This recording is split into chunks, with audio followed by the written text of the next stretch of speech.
is the Deputy Speaker of the Senate, Honorable Margaret Kamar. Enjoy your viewing.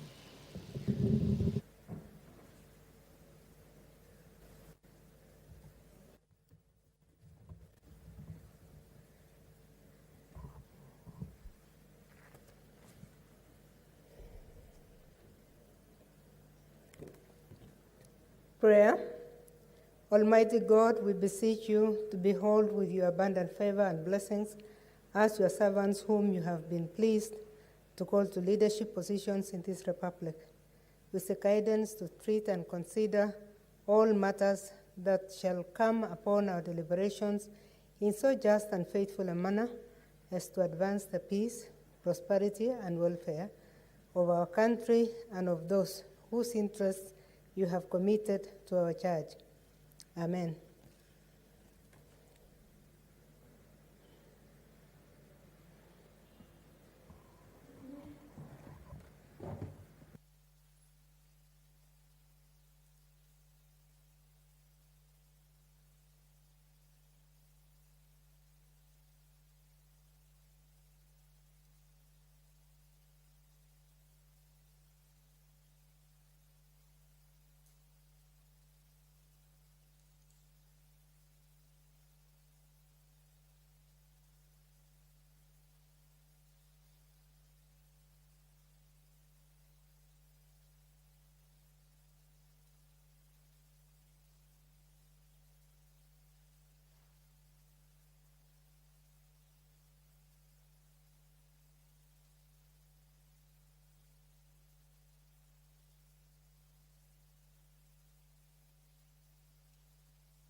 Okay.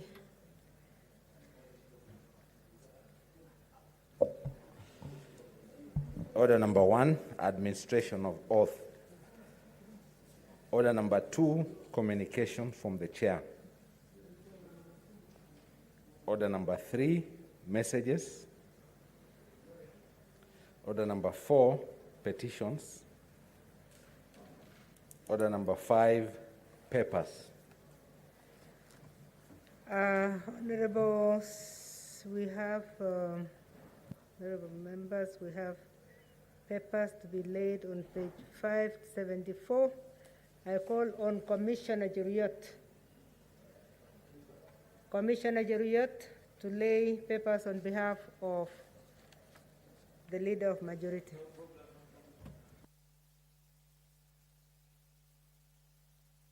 Thank you, Madam Speaker.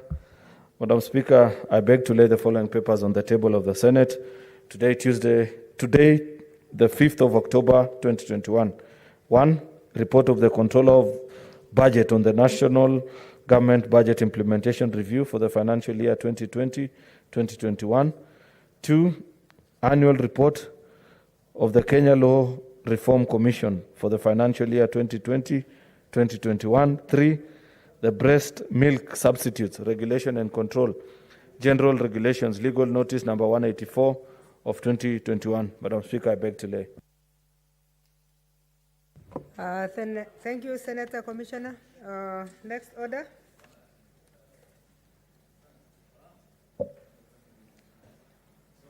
Order number 6, notices of motion. Order number 7, statements. Honorable members, we have 2 statements which were processed on time 3 hours before today, before the sitting, but I don't see Senator Bishiro Halake yet. Also, I don't see Senator Samson Cherarke. So I will defer those for the moment and move to the next order.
Honorable Senators, I would like to rearrange the order paper for the convenience of the House when it comes to divisions. I'll be waiting on the whips to alert us when we can deal with order number 8, order number 9, order number 10.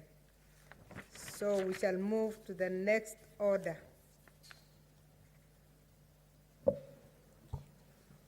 Order number 11, the Law of Succession Amendment Bill, Senate Bills number 15 of 2021, resumption of debate. Honorable Senators, this bill had been moved, seconded, and the debate had started. Dr. Irungu Kangata had started contribution. I don't see him here, so I will allow any other member who would like to speak to that bill on the law of succession. But before that, I see a point of order from Senator Aniri.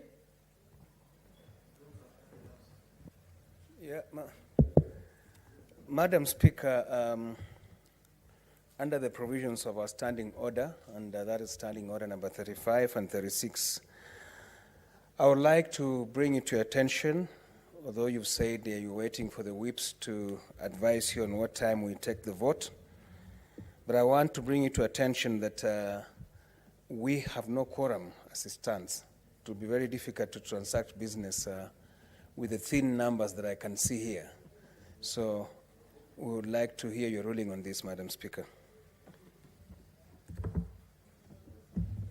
Clerk, please confirm.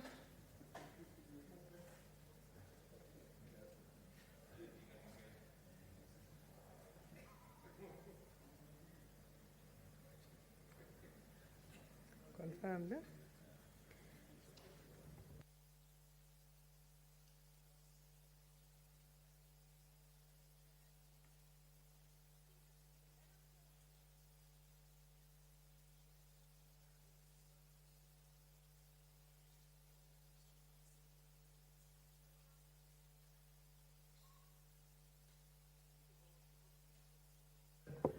Okay, Honorable Senators, it's confirmed that we have 10 members. I can see another member coming in. So there is no quorum. because our quorum is 15. I would therefore like to order that the bell be rung for 10 minutes or as soon as we attain the 15. Thank you.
Okay.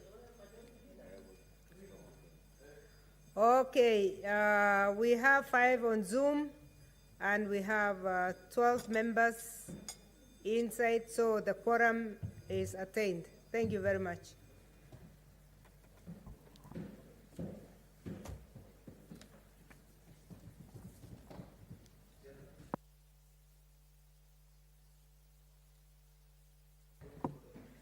Honorable members, is order number 11, the Law of Succession Amendment Bill, Senate Bills number 15 of 2021. Any member wishing to contribute to that?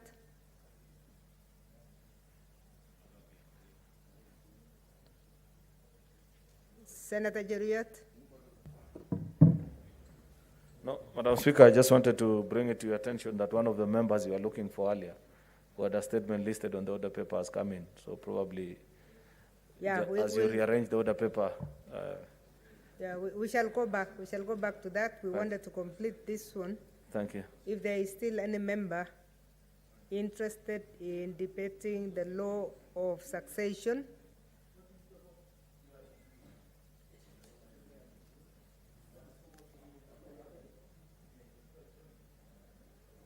if not,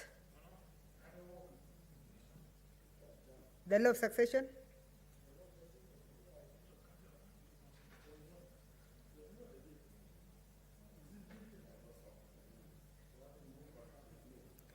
Okay, thank you, members. I think that brings that debate on the law of succession to an end, and we'll request the mover to reply.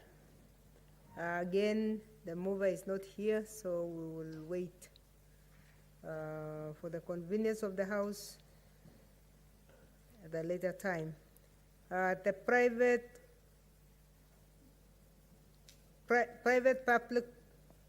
public-private partnership, sorry, it's the next order.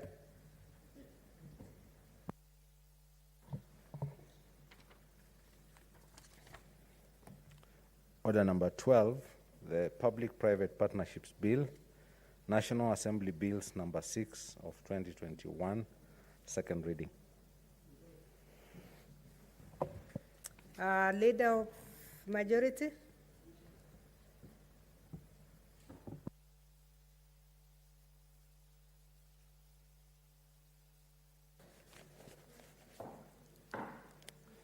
Thank you very much, Madam Speaker. Madam Speaker, I beg to move that the Public-Private Partnership Bill, National Assembly Bills number 6 of 2021, be now read a second time. Madam Speaker, just a rundown on the bill itself. The object of the bill is to prescribe the procedures for the participation of private sector in financing, construction, development, operation, or maintenance of infrastructure or development projects through public-private participation.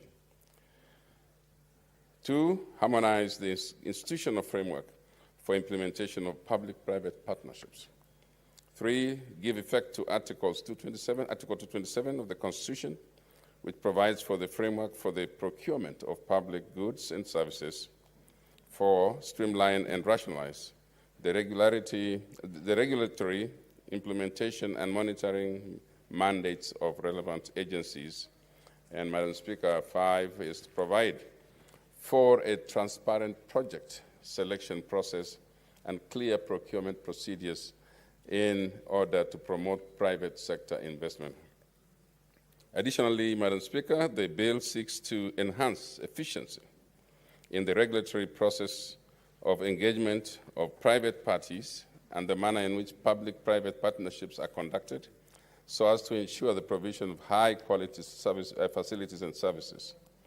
Further, the bill provides a comprehensive framework for the implementation of the public-private partnership and addresses the gaps in existing legal frameworks. Madam Speaker, honorable senators, various aspects of the public-private partnerships have been elaborated in the bill itself, including and not limited to establishment of the Public-Private Partnership Committee, its composition, its functions and powers, further the establishment of the Directorate of Public-Private Partnerships, its staff, structure and powers, and the appointment of the Director General.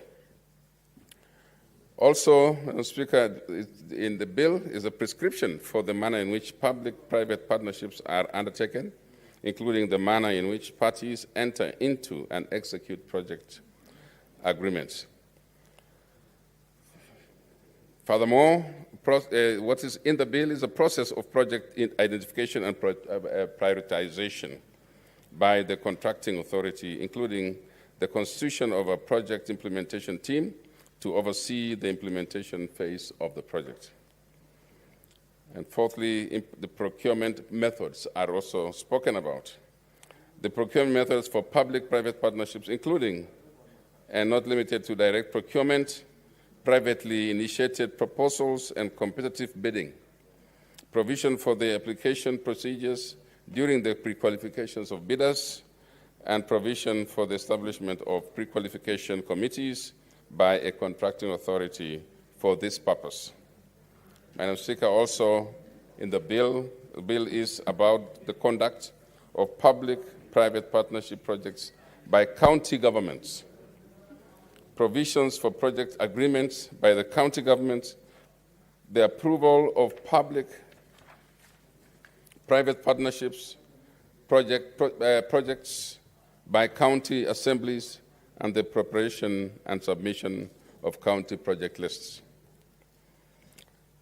Madam Speaker, also the financial provisions and provision for the establishment of a public-private partnership project facilitation fund, and the application of monies received into the fund, and then also finally miscellaneous provisions, Madam Speaker, of the Act, including provision on local content, offences and penalties, a provision on the participation of state officers and the public officers in public-private partnership projects, the inspection of public-private partnerships, partnership premises by contracting authorities and the directorates. Madam Speaker, honorable senators, the bill will also be a useful tool in providing a legal framework for tapping the private sector into the development of our nation. Further, Madam Speaker, the bill will ensure for transparency and openness in matters of procurement relating to public-private partnerships. Notably, the bill will cure the various challenges faced in public-private partnerships in our country, including limited recourse financing, fairness in public-private partnership process, and lack of mitigation measures for the risk involved in carrying out some projects. I, Madam Speaker, encourage that members look at the bill. It has got very far-reaching recommendations, Madam Speaker, and it actually cures the usual problems or fears that we have when we want to enter into government projects for those who want to invest with governments, both national and the county governments. And so, Madam Speaker, let me urge the members, let me ask members to consider very urgently and very deeply the decisions that have to be made to ensure that we've already seen the advantages, Madam Speaker, of PPPs, but now we're putting the law in place. We're putting the cautions and the precautions to make sure that nothing can go wrong, to make sure that the fears are removed. And there are many people who would want to know if it is safe to invest with government, if it is safe to have this kind of joint participation in investment. And now there is protection, there is a legal process, there is provision in the bidding, making it very open, making it very reliable, so that we can all participate in building big partnerships. It also encourages members of this House to look very favorably, Madam Speaker, at the possibility that a Kenyan citizen, can actually enter into and bring businesses that are bigger nature to this country through the PPPs. And there's nothing that really prevents them from dreaming or thinking bigger about how to bring big projects and fundings to the country in order to be able to make provisions for public-private partnerships. And so, Madam Speaker, this is a very straightforward bill. In my view, it has created an opportunity for us to see mega projects, like the ones we see now in the country, the roads that we see being built, the dams, the tall roads and things like that. Those are very good. We can take that into any sector now and be able to leave the public and business that is available to our people to think bigger, to reach out more and bring out more funding and more private involvement in these ventures. And so with those very few remarks, Madam Speaker, I'd like to encourage a debate on this matter, but also that we might begin to see how to improve the sector and enabling us to create an opportunity for us as members of the public and private. Madam Speaker, already the government has appointed the directorate, and there is already a director general. There's already some staff that are there. There is an office that functions on these matters, and this have had already an opportunity to meet with our finance committee, and they have already stashed out the bill, and they have looked at the bill, and the recommendations from the bill will come from the committee. And I do believe that the committee will then take us deeper into the discussions on this matter. But we, on our side, Madam Speaker, on this side, as a person moving this bill, I want to recommend to this Senate the bill and ask, and I don't know if I'm going to be ambushing my colleague. Are you to second? This is a very straightforward matter. It's a matter of saying yes to the PPP, which we are already practicing, but now under a strict, structured manner. And, Madam Speaker, for the purpose, and I repeat this, that for the country to gain from public-private partnership, as well as to promote openness and transparency in public-private partnerships. This is the chance. This is our law. This has already been passed through the other house and is here for us, which is I think, is the heart of good governance, Madam Speaker. And so with these few remarks, let me move and ask Senator Orengo to second this bill. Thank you very much. Thank you. Senator Orengo.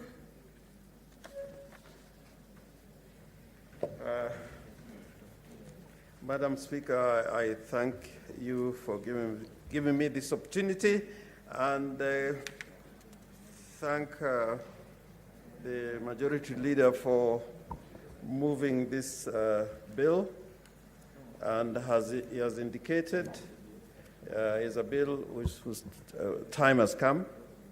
And I think always when one wants to know the purpose and object of the bill. Yeah, and let me inform, sorry to interrupt you, but I would like to ask those who are handling our microphone to check, because when members press, the lights go on before they're even given the microphones. I've seen 2 members who have tried and their microphones are going on. Yes, Madam Speaker, I second the bill, and I think as the mover indicated that this is a bill public-private partnerships are very important now. And we live in an age where governments cannot be able to do everything. They cannot be able to raise capital.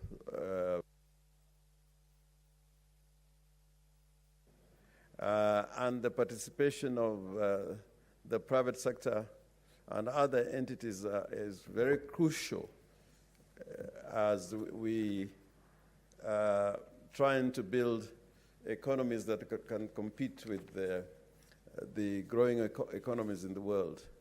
Particularly now in the field of infrastructure, to catch up with countries that moved ahead and took advantages of economies of scale or dominance as the world was divided into 2 entities, the developed world and the developing world. We cannot be able all the time as governments to construct or develop needed infrastructure. So I think this is important that we create a legal framework, because also without a legal framework, it is very difficult for these projects to be undertaken. And now that we have a constitution that talks about procurement and how this procurement should be undertaken, and procurement in relating to public-private partnerships, that legal framework is not clear, even if one had to read the Public Procurement and Disposal Act. Madam Speaker, on my part, the only worry that we continue to have in public-private partnerships is that if they're not well managed, if there's no regulatory or legal framework, they can be a source for seeking rent and governments overpricing its activities with connections with the entities which enter into contracts with the public or with governments. And therefore, in this regard, this framework is going to enable even Parliament to play its role, because judging entities or performance of governments without a legal framework is never so easy. You know, for the moment, there are so many huge projects that are taking place, infrastructure projects, but they can never be enough. And I'm sure that without public-private partnerships, undertaking a project like the Nairobi Expressway would have been extremely difficult. We are aware that there's also an attempt to build an express way or a huge transport corridor between Nakuru and Nairobi, and probably eventually to Kisumu, Kericho, and the border in Malaba. The highway to Mombasa is in serious need of development and expansion. And with a limited budget, all these projects are going to be difficult to be undertaken. There is also the need to have a connection between the international airport, Nairobi, Jomo Kenyatta International Airport, with the city. And these are some areas I'm just indicating that under framework of public-private partnerships, the country can move at a better pace with its neighbors. And it is important, Madam Speaker, for Nairobi, or rather Kenya, to take advantage of its location. And what we have at the moment is Nairobi is easily the hub in the region, but it can be overtaken by Dar es Salaam, by Addis Ababa. Addis Ababa is a competitor. Joburg is a competitor. But all things said and done, Nairobi and Kenya has got a greater potential to be the hub. And it cannot be if the question of infrastructure is not addressed and developed to international standards. And therefore, Madam Speaker, on my part, I commend this bill, and that the fact that it has gone through the National Assembly, it has gone through relevant committees. Its time is due, and I second, Madam Speaker. With those remarks, I do second. Thank you. Take your seats.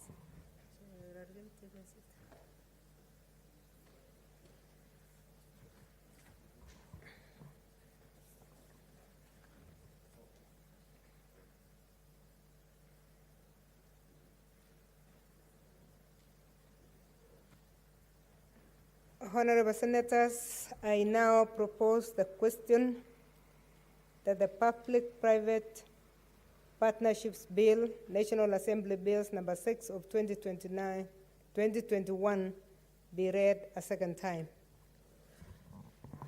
Senator Wambua Enokio.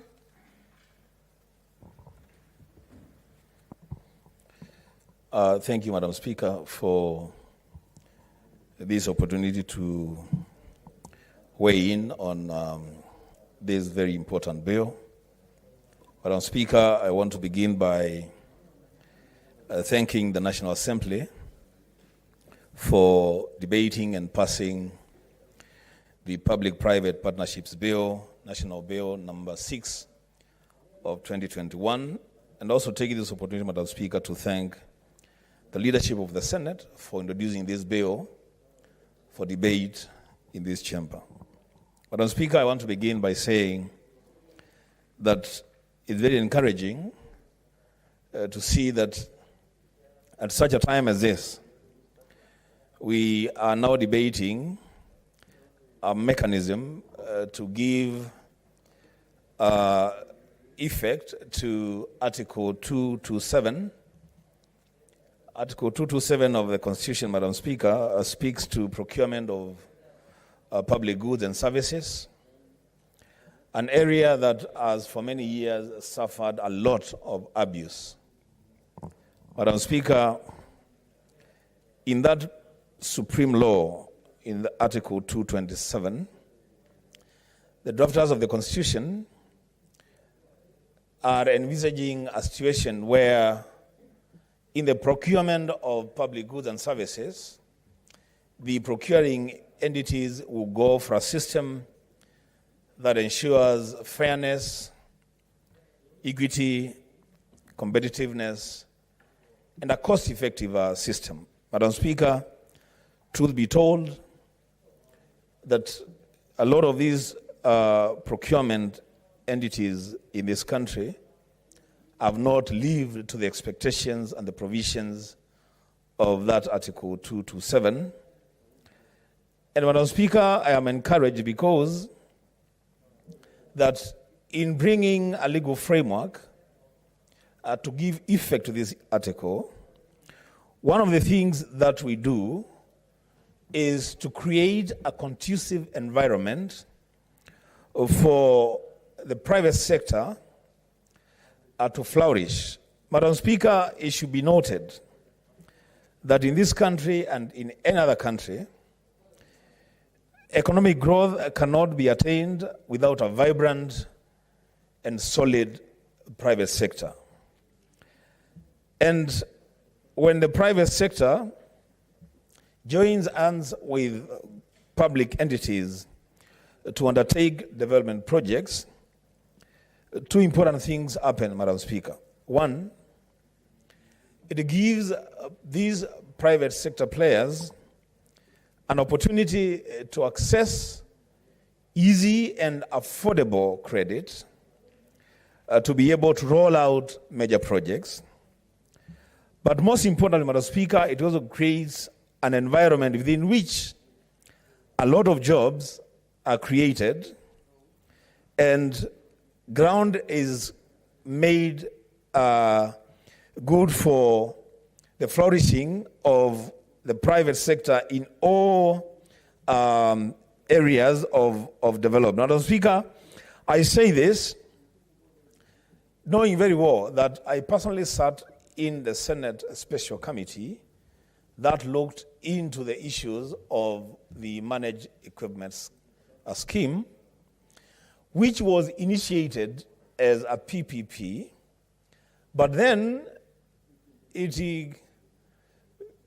moved from a PPP to MES, which eventually became a bit messy. Madam Speaker, maybe if we had a law to safeguard our PPPs, perhaps, Madam Speaker, we would not have gotten ourselves to the place where we found ourselves. Madam Speaker, when I talk about creating this conducive environment for the flourishing of private sector, I am looking at areas like access to affordable credit. I'm looking at the government creating political stability to build confidence among private sector players. I'm talking about access to reliable sources of energy to power industry. And we know that we have a challenge there, right there, in terms of the reliable source and affordable source of energy to power industry. But Madam Speaker, all in all, I am in support of this bill, and it is my hope that the Senate will pass it, and once it is passed, then initiatives that are started as PPP will end up as PPP and not end up as other initiatives that change course midway to serve other interests that are not a public interest. Madam Speaker, with those remarks, I support. Thank you. Senator Ali Abdullah Ibrahim. Thank you, Madam Speaker. Madam Speaker, public-private partnerships are supposed to be good, usually. But there's a lot of problems, especially in our region, when people do not follow the rules strictly, as it has been mentioned earlier. In this area of ours, we depend mainly on agriculture. And, so our dependence mainly, the income of the least developed countries usually have higher levels of poverty. When it comes to economical or political activities, we have low per capita income. we depend on agriculture and the exports usually, which are not even enhanced to the second level. So we have low technology and innovations, Madam Speaker. So when it comes to that, we don't do very well in these aspects. And if we don't do this very well, we depend mainly on aids. People bring you money, and they take 3/4 of it back. You see, somebody says we are bringing aid to this country. The most thing what they do is that they use it for other issues, buying big vehicles, paying people who are not even qualified, and most of the money goes back. So we mostly depend on aid instead of thinking of technology and innovation. If we think of the technology and innovations, then our country obviously will improve. When you talk of public-private partnership, Madam Speaker, then in that case, while the tendency is to advocate for more aid, but a more sustainable will be in science, technology, and innovation, which is capable of providing us with more employment and more funds for our people in all sectors, Madam Speaker. The STI, that is science, technology, and innovation policies, are usually not done the right way most of the time. And that's why most of the time we fail in performing our public-private partnerships.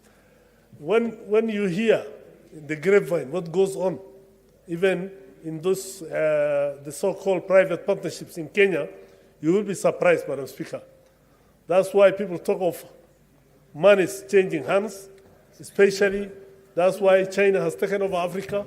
They tend to do that, but they give a lot of money to the technocrats and the leadership of those areas. So in the end result, we lose a lot and we don't gain much, Madam Speaker. So my take is that while I have no problem with the bill, the most important thing is, as has been mentioned, the policy and how, and the rules, the regulations which are put in place to make sure that we are not misused, our funds are not misused, because in most of the African countries, we are mainly least developed countries in the world. And here, you are talking about innovations, science and technology, which also comes mostly from the West. The little we innovate ourselves disappears, and mostly used by big companies, which do not benefit the local as it's supposed to be. The World Bank has started a technology bank, but most African countries don't make much use of it, Madam Speaker. So I want to urge that when we look into this bill properly, even if the committee has looked into it, I hope they have looked into all aspects of it so that in the long run, we don't fail in our objective to support our people. Madam Speaker, I support. Thank you. Thank you, Senator. Senator Jeriot Aaron Gipkirui. Senator Jeriot.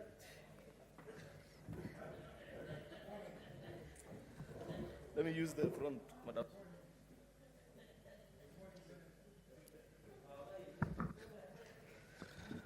Thank you, Madam Speaker, for this chance to make my contribution. Madam Speaker, there is a history to this PPP bill that is dear to us, the people of Kericho. If you read the impeachment report of Governor Paul Chepkwony when he was brought before the Senate, you will realize that part of the recommendations is that the team that looked into his impeachment recommended that as a Senate, we needed to do a PPP law, specifically for counties, that will guide counties if and when they desire to enter into these forms of contract. We tried it, Madam Speaker, last Senate. I think we passed it as a House, if I'm not wrong, but then it died in the usual frame as many of the previous bills have when they were forwarded to the lower house, Madam Speaker. And therefore, for us to be here today, this is great progress. It doesn't matter the route and the means. That which matters most is that we eventually achieve that which we wanted to achieve. It may not have come to the format that we expected, because our design was a complete unit divorced from the tentacles of the National Treasury and the national government. But this is good for a start, Madam Speaker. the establishment of this directorate, the establishment of this directorate as opposed to a unit is fairly different, Madam Speaker, as opposed to what we previously had proposed actually from Treasury, whereby from 2013 up to this particular moment, many of the counties that have tried to perhaps undertake a particular project and sought the approval of Treasury, they have largely been unsuccessful. And this is really unfortunate. That ought not to be the case. That is not the spirit of devolution and our Constitution, Madam Speaker. Both levels of government should be able to support each other where there is need, and where there is good basis, one has expertise over the other, you help out. Since it was felt on many occasions, Madam Speaker, that since the national government had the requisite experience and the technical know-how of how to procure some of these projects, that they will actually facilitate many of our county governments to enter into some of these partnerships that will help counties meet their key objectives. Unfortunately, that has not been the case. And therefore, for us as a House, this is a perfect opportunity that will grant to our counties, specifically, our main interest as a House, much as we are focused on the overall well-being of us as a republic, counties, it should be our primary interest to have counties thrive and have the enabling legal framework such as this that is being proposed to undertake and meet many of its key objectives, Madam Speaker. I love this proposal because one of the key highlights of this particular bill, Madam Speaker, is that it reduces actually on the bottlenecks. Previously, if you read the PPP Act of 2013, you'll realize that there were up to 12 entities that will clear any particular project, and knowing the rigorous and some of the difficulties with which many of our government entities operate, it is fair to say that it would have been impossible. But we have housed all those entities, whatever approvals you may have needed, under one single directorate headed by a Director General, Madam Speaker. And that Director General has his team, of course, of technical people who will help to speeden up some of these projects. Counties help some of the counties do, say, a proper feasibility study, do your document bank properly, ensure that if it's a particular project that you want to undertake, ensure that your environmental impact assessment reports are done as expected by the laws of the land, a feasibility, financial objectives of a project, so that you expedite and even provide perhaps the necessary training for many of our county governments, Madam Speaker, because I believe overall, when this unit is properly set up, part of the things they'll do is they'll train some of these county officers so that by the time the proposals get to the Nairobi here, a lot and most of the work that needs to have been done in the counties have already been established. And that is a proper, that's a good gain in my assessment and a good proposal. Of course, as we have come to observe in this country, Madam Speaker, the challenge is not about good laws. It's not for want of good laws that the state of our republic is as is. The challenge always has to be with the implementation. And unfortunately, as we are increasingly coming to learn, even when you set up independent institutions such as this, if Parliament, that is us, the legislators that are here, if we do not play our rightful role, most of the time, many of these institutions are actually captured by the executive, and as such that it gets to a point where for one to get approval or be denied an approval, Madam Speaker, it will depend on the wishes of the national government, which will really be an unfortunate. It had been the wish of many of us who sat in this committee. It wasn't possible, but we said, for a beginning, let us set up the unit first. Then many of these things, we can improve on them.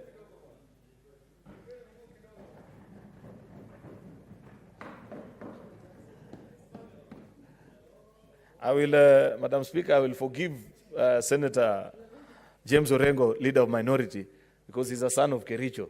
So he gets the chance to, to interrupt his senator, like all voters are supposed to. So, yes. So this is back to the presentation I was making, Madam Speaker, is that as a House, if we do not play our rightful role and ensure that this institution thrives, these institutions actually live up for the purpose for which it was set up, then we will struggle as a country. Because look at the situation, look at even the PPP projects that are being undertaken currently.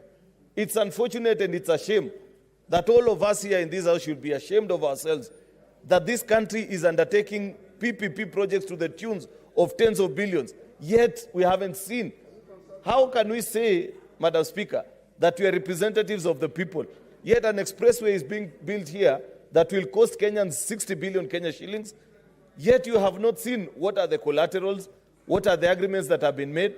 Was it on a fair price basis, as such that we will not end up having a country where it's possible, because this has happened in other parts of the world, where a project is built, but because it is overpriced, and you know Kenya is legendary for many such projects, Madam Speaker, where if you're not careful, citizens may not even be able to use some of these projects, because it might end up being expensive. And that's why on many occasions, Madam Speaker, I have raised concern. Because the project that Senator... Order members, please console in low tones as we congratulate Senator Rose Nyamonga. Senator Milgo, we have not seen her dressed, but we know we have a number of senators who have been decorated. Congratulations. Congratulations. Mine never goes beyond the nomination. We'll wait for the next government. Wind up. Madam Speaker, I was mentioning the fact that as a House, and I want senior counsel to hear this, my good neighbor from Nyamira.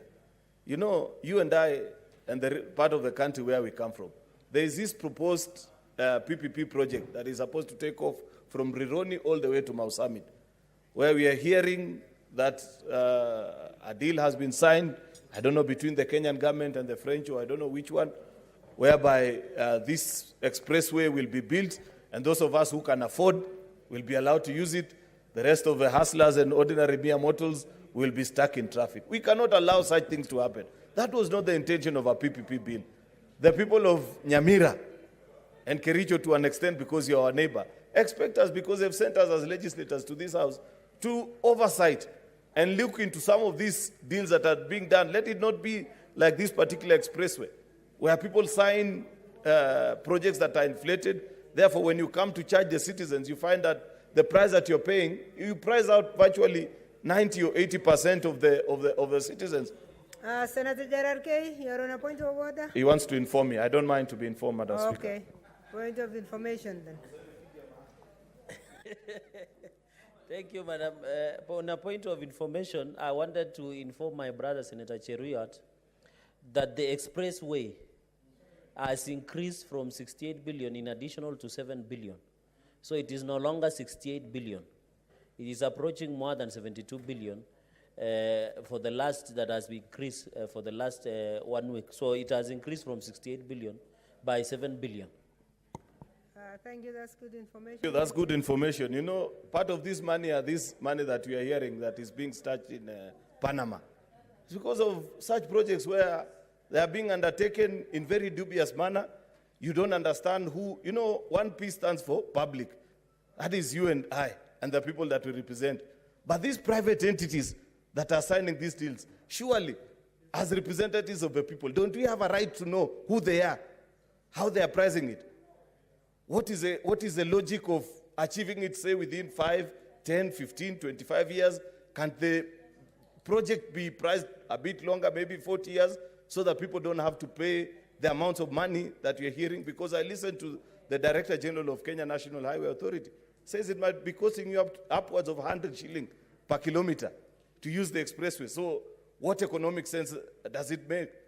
Does it guarantee free use and movement of goods and services as was expected? Because that is a long and short of having a good transport system, Madam Speaker, is to ensure that citizens are able to move freely. And therefore, my point that I'm making, Madam Speaker, this afternoon is that it is not for lack of good laws such as this PPP bill, that our country is in the state that is in. It will all depend on us as organs of oversight, the executive who are supposed to sign on these agreements, if we are people of value and ensure that we do everything in the best interest of the ordinary citizen and not try to seek personal gain as we are world famous for as a people of Kenya. Therefore, Madam Speaker, it will be unfortunate if we give to the counties this beautiful piece of legislation. Then the next thing you hear is that governors actually have set up private entities, and therefore they are coming and signing up. On one hand, you want to sign as a representative of people because you're elected as a governor, but the private entity that is entering into that agreement are actually your friends, your cronies, and the people that represent your other interests, Madam Speaker. It will be unfortunate, and it calls upon us as a House to be careful. Many of these deals actually are signed as we are in office. Then when we go out and the public begins to ask us these questions, we also join them in the chorus in asking. I mean, they expect better from us. Therefore, I hope later on, once we've set up and we've seen the challenges of this unit operating, that as a House, we should be able perhaps to get a quarterly review, as is expected of many of the public entities, of what bills they have approved. Because there's another challenge that is coming up in this country, where we thought that we are dividing the country into 47 county governments so that we send services closer to the people. But increasingly, as I've seen in the last few days, some counties are actually being considered to be more useful to the nation than others. And it's unfortunate. Because we've seen when there is extension of coffee grant funds, a very famous topic that our colleague Senator Moses Wetangula loves to speak about, you find that out of the about 15 coffee growing counties in this country, only 5 benefit from these funds. Yet when it comes to payment of the loan, all of us will pay jointly. I saw the other day, and I've challenged it, it's good Senator Milgo is here.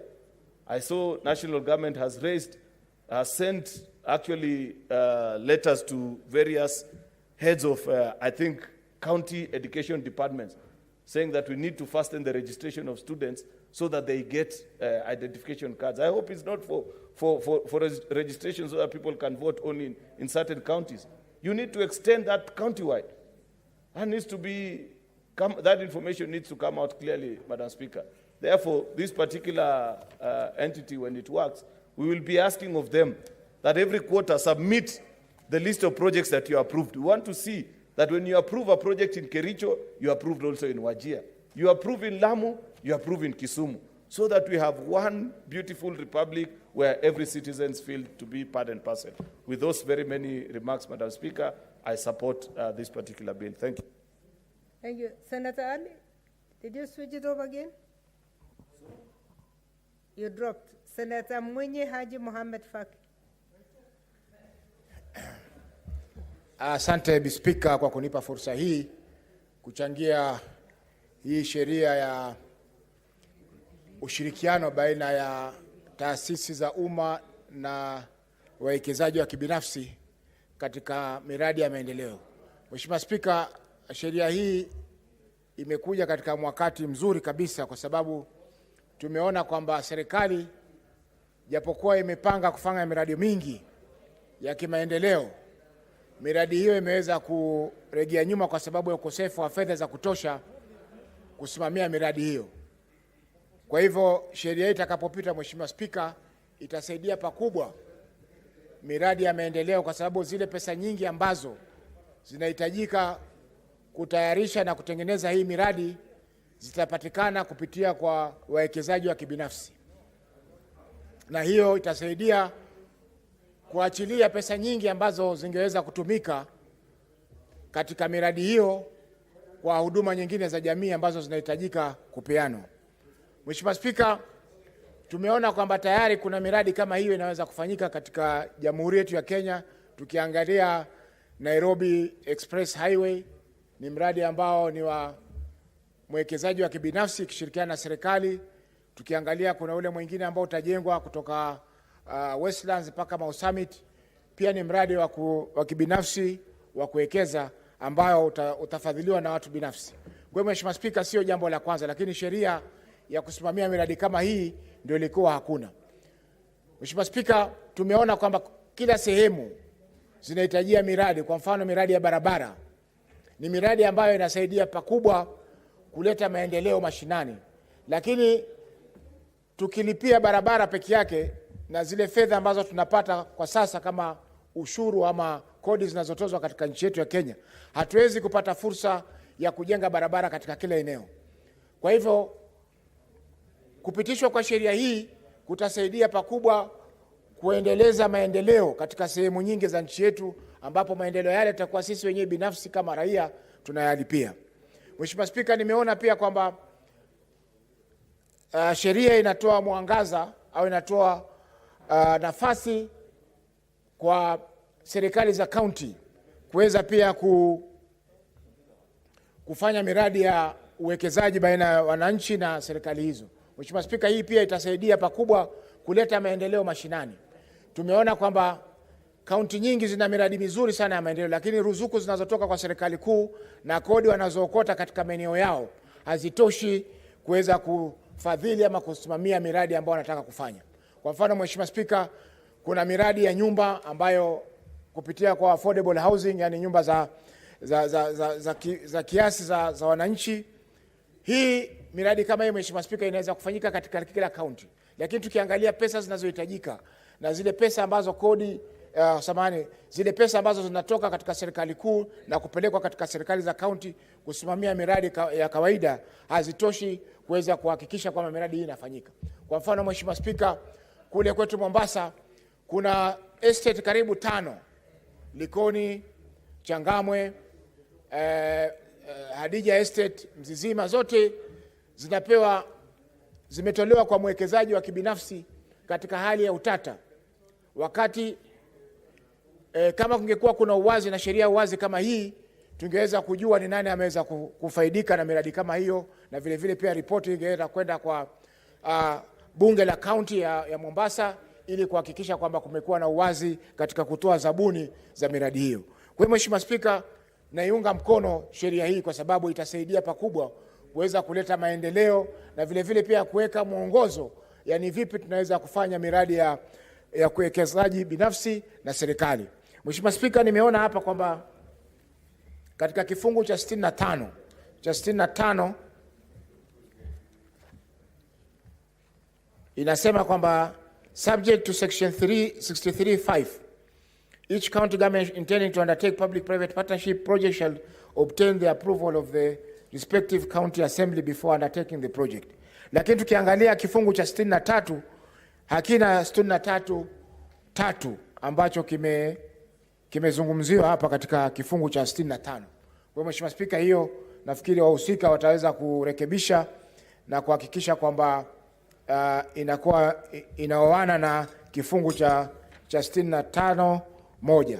Mheshimiwa Spika, tumeona pia kutakuwa na bodi ya kuweza kuangalia miradi hiyo ya kibinafsi na serikali, ambao ni jambo zuri kwa sababu kwa sasa hakuna mwongozo wowote ambao unaosimamia miradi kama hiyo.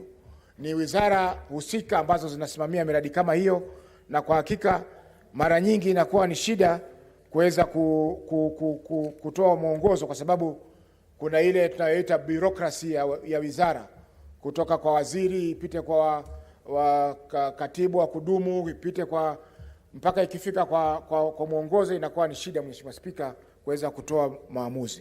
Kwa hiyo Mheshimiwa Spika, sheria hii ni nzuri na tutaunga mkono iweze kupitishwa ili tuone kwamba tunapata miradi mingi ya maendeleo katika nchi yetu.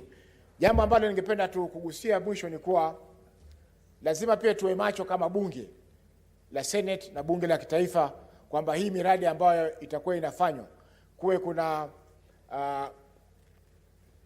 uchunguzi wa mara kwa mara, yani kwa Kiingereza oversight, ili tuone kwamba wananchi hawapunjwi katika kuendesha miradi kama hii. Miradi itakayofanyika hiyo ni miradi ambayo ni ya kudumu, ambayo fedha ambazo zimetumika pale tunaweza kujua kwamba kusema kwamba ni kweli fedha zimeweza kutumika katika mradi huu, na huyu ambaye amewekeza katika mradi huu anapaswa kulipwa zile pesa ambazo tunatarajia kuokota kwa wananchi. Mheshimiwa Spika, tumeona miradi mingi ambayo inafanyika inakuwa ni imefanywa katika hali ambayo si nzuri. Na ina maana kwamba barabara kama ina umri wa miaka 30, barabara ile baada ya miaka mitatu naona imeanza kufura manundu upande huu, kule kuna mashimo, kule inabomoka. Hiyo yote inaonyesha kwamba katika kutekeleza mradi hakukuwa na umakinifu na vile vile hakukuwa na uangalizi wa kutosha kuhakikisha kwamba vifaa vinavyotumika pale vinastahili, na mwanakandarasi anayofanya kazi hiyo amefanya kwa ustadi wa hali ya juu ili wananchi wasione kwamba pesa zao zimepotea katika mradi huo. Mheshimiwa Spika, naunga mkono. Asante. Thank you, Senator. Senator Langat, Christopher Andrew.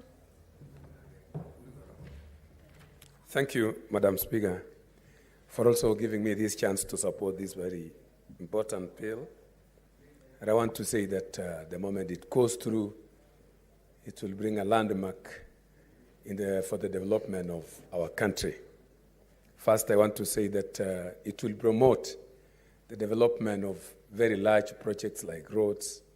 When we engage into private partnership, public and private partnership, it will boost the government whenever the funding is not sufficient for the construction of large-scale projects in our country. But two, Madam Speaker, I want to say this particular bill has already prescribed a procedure for engagement, which is very important. Such a procedure will lead to proper creation of regulations that will guide this particular private partnership engagement to continue in a very harmonized way. So this is a very important bill. In most of the countries, I've read about the engagement in Western world and even in US, and it has really assisted the government to access even funding, what is called private capital from these private organizations that have got a lot of money. Remember, in our country, Madam Speaker, we have got very rich people who are willing even to assist, but there is no clear regulation, no clear law that will actually provide an effective engagement to allow these particular private partners to participate fully in the development of our country. Remember, even right now, we went to Botswana. I think we were in Botswana with a team from Education Committee, and we witnessed in Botswana so many Kenyans currently are doing farming, and they are being encouraged by the government and even being supported by the government to do a lot of business, especially in agricultural sector. So I want to say that unless we do such a bill, it is also losing in a way, because most of the private people with a lot of capital are not just seated in Kenya here waiting for the sun to down on us, but they are going outside looking for opportunities to invest in the countries that have got proper laws on such engagements. So I want to support also what Senator Wambua was saying, that this particular private engagement,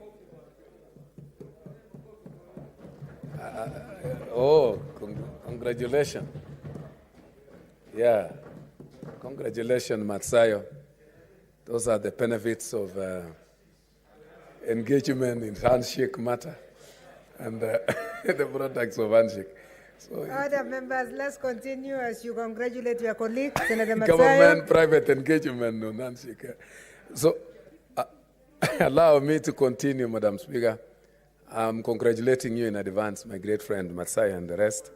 I want to say that Senator save me Sakaja, from this particular noisemaker called Cherargei, Madam Speaker. Senator Sakaja is on a point of order.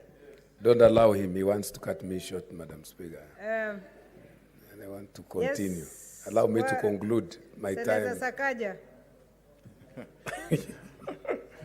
Madam Speaker, surely.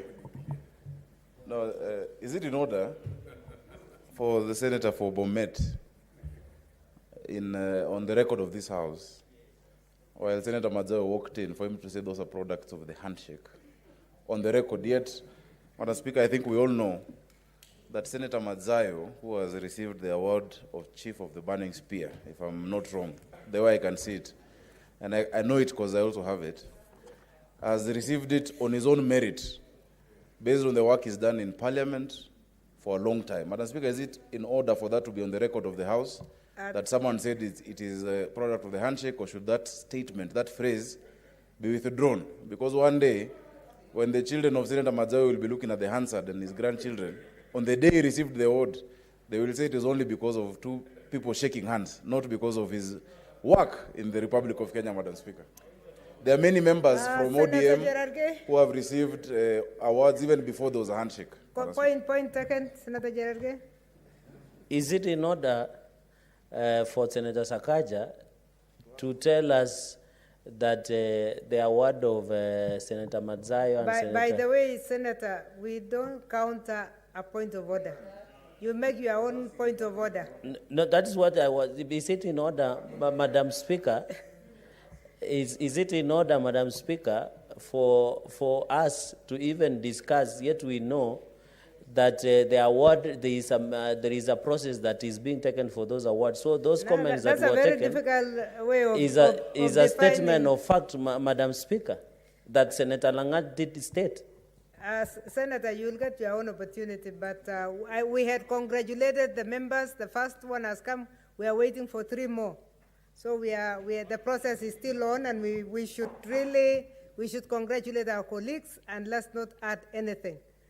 Senator Langat, if you really added something else that is that's not in good taste for a colleague. Okay, thank you. Okay, thanks. Okay, Madam. I believe that's what Senator Wambua was about to say. Senator Wambua is on a point of order. Thank you, Madam Speaker. Actually, I thought Senator Cherage would stand in defense of his own name, because I heard Senator Lagat asking the Speaker to protect him from this noisemaker, Cherage. I thought that's what Cherage was going. I mean, are you saying that you are a noisemaker in the House? Senator, now you are making me hear what I didn't hear. I think, honorable senators, let's put this to rest. Let's support and congratulate our colleagues. We know this is a very senior judge. He should have gotten it long time ago, and we congratulate you, Senator Madzayo. We have already congratulated Senator Rose Nyamunga, and we are expecting 3 more before the end of the day, hopefully. I hope we are not going back to that. I have ruled that we don't want to go back to that. This is about appreciating colleagues, not telling us where it came from. Asante, Speaker. Kwangu mimi ni kwa sababu Senator Langat ulimwambia ya kwamba hayo maneno si mazuri, aweze kuyaondoa ndio aweze kuondolewa katika rekodi zetu. Lakini yeye alikwambia asante na akaendelea kuongea. Ni vizuri umwambie. Okay, asante sana. Swahili njema. Senator Lagat, I hope you understood the Kiswahili. Yes, I understood. Yeah, these are colleagues, and we normally don't want to thank you so much, Madam. Motive on a colleague. I had actually said that our colleagues really deserve, they are hardworking, but apart from hardworking, there are processes that oil or that makes things to happen. So, okay, I don't but I want to say, Madam, that please one was just by the way, and I want to withdraw that one and say congratulations, yes, good work. Thank you. Allow me also to finish what I was saying, Madam Speaker. At least I want to say that there is also a point to note here that private partnership engagement also will enable the partners to benefit from research. More often than not, Madam Speaker, you find a lot of very important research findings in the public sector, but because of maybe challenges to implement such research findings is because of lack of funding. But when we engage a private sector, such particular research findings can easily get a way of being implemented to support development, more so in the area of technology. Remember very well, Madam Speaker, you and I, we were together in Moi University, and you can remember most of the research that the university had conducted, but they could not find the light of the day to be implemented because of funding. You know, our country normally gets very little funding that goes to research sector. But if we engage into private-public partnership, researches that are conducted in public or in private can easily be implemented to support development.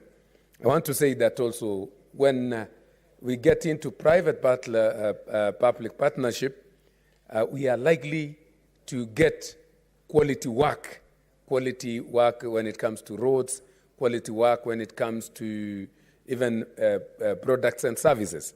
So this engagement is so important to both the private and to the public. I want to say also that it will enhance access to technology and effective benefit from skills from different people that are working in private and in public sector. I really support this particular bill, and it's my prayer that all of us may support it so that it will actually assist development in our country. Thank you, Madam Speaker, and I once again congratulate our partners for their awards. Thank you so much. Thank you very much. Thank you, Senator. Honorable Senators, I had promised that before 4 o'clock, when the statement hour is over, I will allow 2 senators to read their statements. The first one is Senator Abshiro Alake. She has a statement, pass 1 to Standing Order 48-1.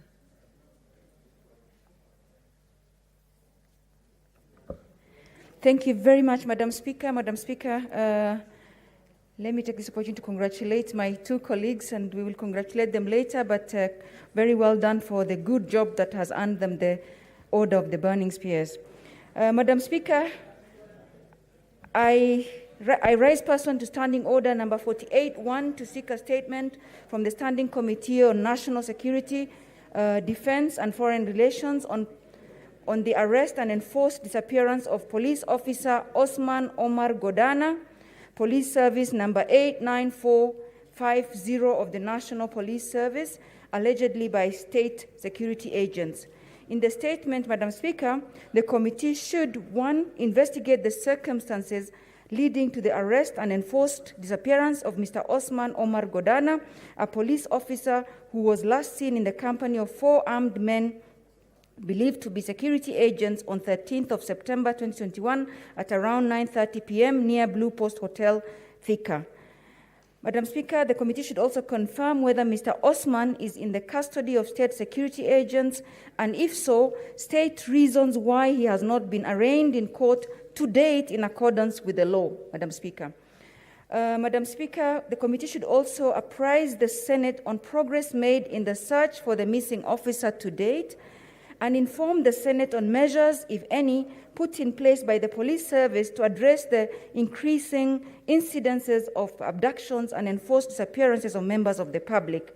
Madam Speaker, I thank you. Thank you, Senator. The statement stands committed to the Standing Committee on National Security, Defense and Foreign Relations. The second statement is from the Senator of Nandi, Senator Cherargei Samson Kiprotich.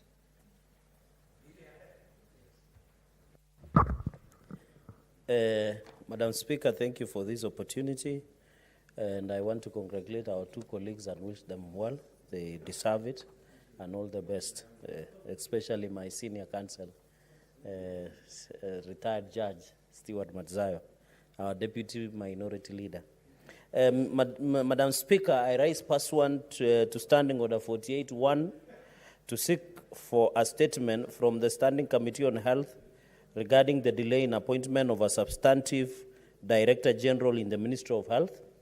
In the statement, the committee should, 1, state whether the Ministry of Health has established an organizational structure comprising the technical directorates in accordance with Section 15B and 18 of the Health Act 2017, and whether these technical directorates are headed by directors in a substantive or enacting capacity.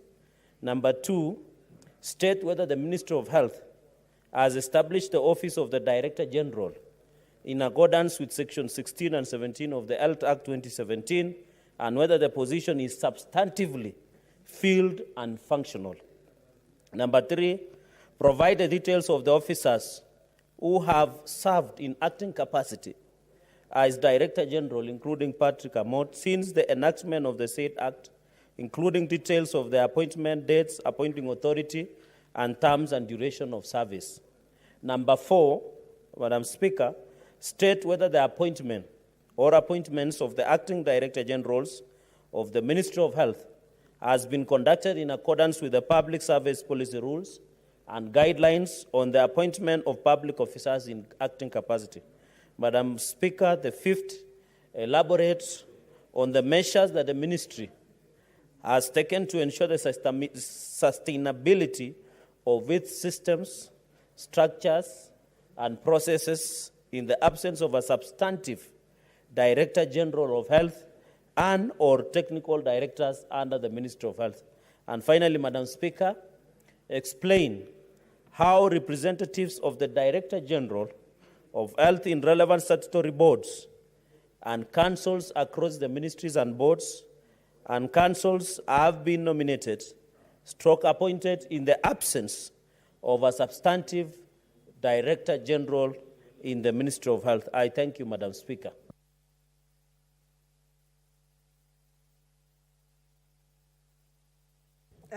Thank you, Senator. The statement stands committed to the Standing Committee of Health. And we go back to our order number 11. Sorry. Order number 12, Senator Mary Yane.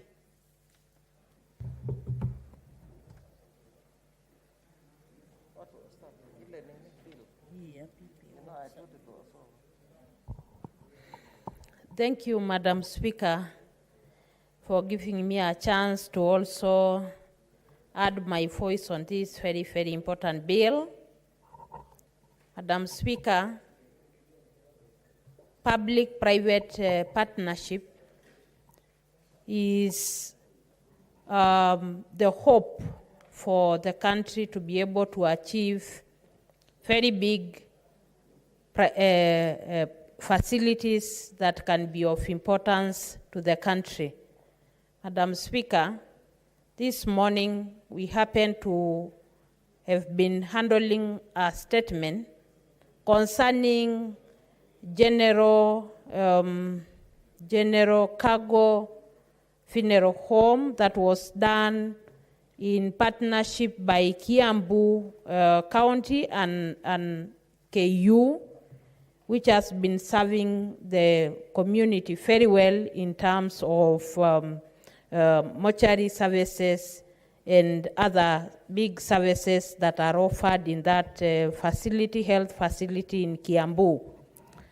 And many a times when counties want to develop big projects like health facilities, roads, infrastructure, stadiums, without a big budget, we may not be able to perform or do mega projects.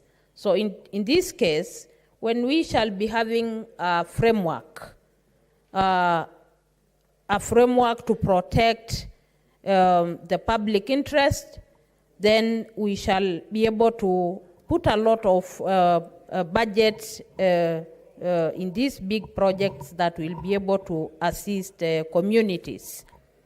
Madam Speaker, looking at the very small budgets that goes to our county governments in terms of the functions that they are also supposed to perform according to the 4th schedule of the Constitution, many counties are unable to do big infrastructural projects that will enhance development in the counties. But when we have a framework that will bring on board private partners to be able to put investments together with the governments, county governments, then that will enable county government to be able to do a lot of infrastructural projects. Madam Speaker, I remember one time when we were doing our sporting activities in Uganda, we realized that there are so many stadiums in Uganda, so many high schools have very nice fields. And we realized that possibly government with higher learning institutions like secondary schools have partnered together to run stadiums and sporting fields in Uganda. Many of our counties at the moment, we don't have stadiums. We do not have many other sporting fields where our young people can be able to practice different sporting activities, and many other big health infrastructures like research schools, medical institutions, which possibly when we have this private partnership, we may be able to do many of them. Madam Speaker, I think having this committee, having this directorate which has been created in this bill, I think our country through the county government will be able to realize development in future. I thank you, Madam Speaker. Thank you, Senator. Senator Mogeni, Eric Okongo.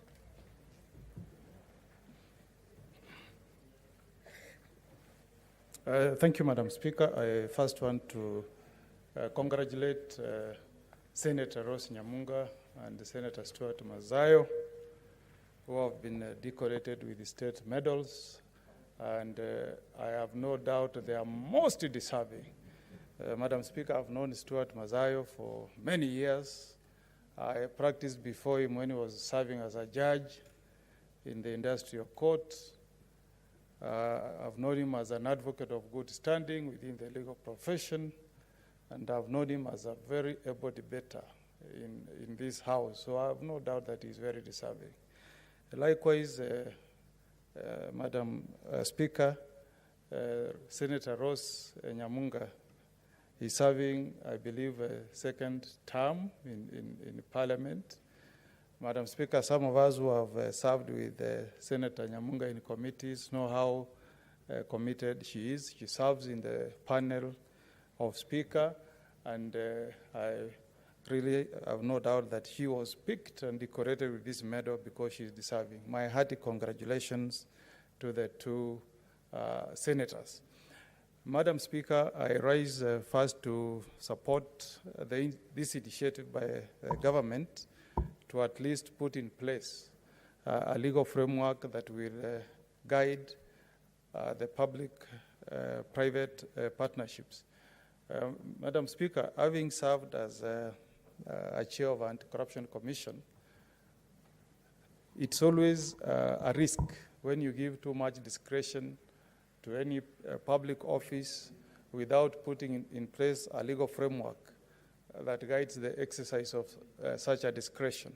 I'm happy, Madam Speaker, that this bill is a very good attempt in trying to put in place guidelines that will guide public-private partnerships. Madam Speaker, I want to join my colleagues who have spoken ahead of me in accepting that there are many benefits that we can get as a country if we properly implement public-private partnerships. And Madam Speaker, we will not be the first country to take on board this model as a way of bringing development and putting in place infrastructure for our beautiful country, Kenya. This has worked, Madam Speaker, in many, many countries. Those of us who have traveled to Philippines, you will see very good roads that are courtesy of private, public partnerships. We were in the US, I think, if I remember, it's about 2 months or 3 months ago, and the lady was taking us through a program at ILI, told us that in the United States of America, 23 out of, I believe, 65 basic services are offered through PPPs in the United States of America. And the good thing about this, Madam Speaker, is that when you bring in the private sector to some of these undertakings, you get efficiency, you get professionalism, and you get value for your money.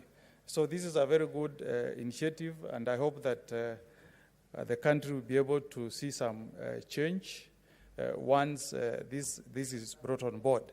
Madam Speaker,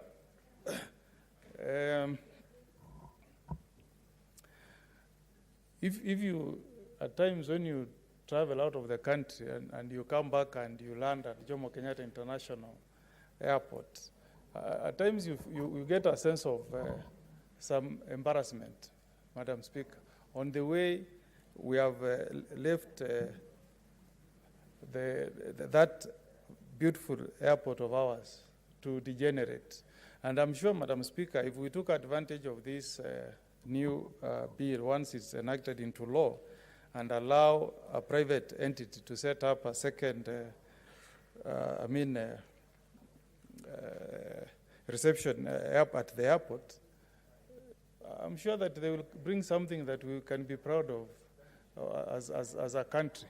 So I really hope that once this is in place, the government and the people of Kenya will take advantage and invite private sector from out there who can come and help us in putting in place some of this infrastructure. And truth be said, Madam Speaker, we have overborrowed as a country. I think our public debt is now heading to 10 trillion, if it has not already hit 10 trillion. So we don't want this culture of borrowing on behalf of our grandchildren. If we can have private companies that have finance who can come in and enter into a public-private partnership with the government, then we escape borrowing. Why not? And if by doing that, we also get the advantage of putting in place good infrastructure, like the example I've given of a good terminal at Jomo Kenyatta International Airport. So be it, because all we want, leadership is about giving services to our people. But even as I support this bill, Madam Speaker, when we talk of private, public, let's also give space to the private sector. I've looked at, Madam Speaker, what the composition of the public-private partnership committee in section 6 of this bill. And I think there's a lot of emphasis on government representation, but we are leaving out the private sector. Because, Madam Speaker, if the heading, as the heading says, it's a public-private partnership, we need to give good space in the committee to the private sector. So I hope, Madam Speaker, when we look at this bill, we will take into account the many private organizations that we have in this country that can be represented in this committee. But, Madam Speaker, I'm looking at the private sector alliance. Remember, Madam Speaker, the private sector alliance has been in the forefront in fighting for integrity in the public sector. They are the ones who came up with so many proposals that were to guide amendments to anti-corruption legislations in this country so that we make it easy for doing business without necessarily having corruption cartels dictating how business is done between government and the private sector. So I really hope that we'll be able to take consideration of giving them a slot to be represented in the public-private partnership committees.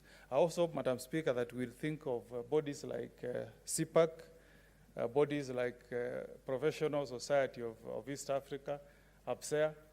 I know my professional body has had issues in the recent past, at the Law Society of Kenya. But I hope that as the things cool down, we can also consider bringing them on board. Madam Speaker, in terms of the functions of this committee, on the composition, I must say that I'm also impressed that the Council of Governors has been given 2 slots. So we have recognized fully that under Article 6 of our Constitution, we have 2 levels of government. That is the county government and the national government.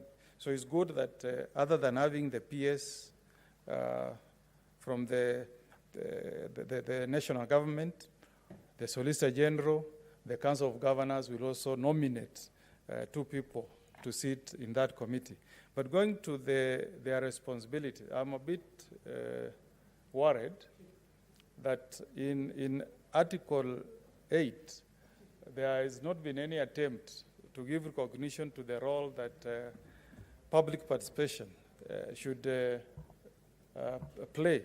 So I hope that other than just formulating policies and overseeing implementation of the partnerships and approving standards and doing feasibility studies, there will also be an added function of that committee so that we undertake public participation. Mr. Speaker, you heard what my good friend, the Senator for Kericho said, that before you do the road from Westlands all the way to Mau Summit in Kericho and ask the people of Kericho and the people of Nyanza to pay for using that road, you should engage them. There should be public participation. So I really hope that we'll be able to relook at Section 8 of this bill so that we incorporate a clause that will obligate the committee to ensure that it undertakes qualitative public participation before they engage in any project. Because, Mr. Speaker, the people who are meant to use that facility, to benefit from that facility, should be able to give some input before government pens ink into paper. The other thing I wanted to really applaud is the fact that now there is an obligation to ensure that we do proper feasibility study. Mr. Speaker, if you go down memory lane, the scandals that have happened in this country, you find that many of the companies that have done business with Kenya are what you will call briefcase companies. Where you trace them to back to their countries. Some of them have been declared bankrupt. I read in the newspapers when we had the Aror and the Kimore dam scandals. I was shocked to learn, Mr. Speaker, that the company that was awarded the contract had been declared bankrupt in France. So this bill introduces an obligation on a government entity to undertake feasibility study and ensure that the company is sound financially from their country of origin. Because you can end up dealing with crooks, briefcase companies, and in the event that there is breach of contract, even if you went to court or the International Court of Arbitration, you may get a judgment that it will be a paper judgment because you cannot enforce it anywhere. Also, it's good to know the financial status of some of these companies so that you don't enter into a contract with a company that at the end of the day will not be able to undertake the task at hand. But by and large, Mr. Speaker, I think this is a very good bill, forward-looking, and I hope that once it's enacted, this country will benefit immensely, and that as a country we'll be able to be more innovative in provision of services and infrastructure to our people, so that this culture, Mr. Speaker, of always borrowing, can come to an end, Mr. Speaker. And I want to request my friend, Senator Dr. Ali, to consult in low tones. Thank you. Yeah, so with those remarks, Madam Speaker, Mr. Speaker, sorry, I support this bill and hope that it will be transformative once it's enacted. Thank you, Mr. Speaker. Okay, asante sana. Sasa nataka kumuita Seneta Naomi Wako ambaye naye atakayechangia akiwa kwenye mtandao.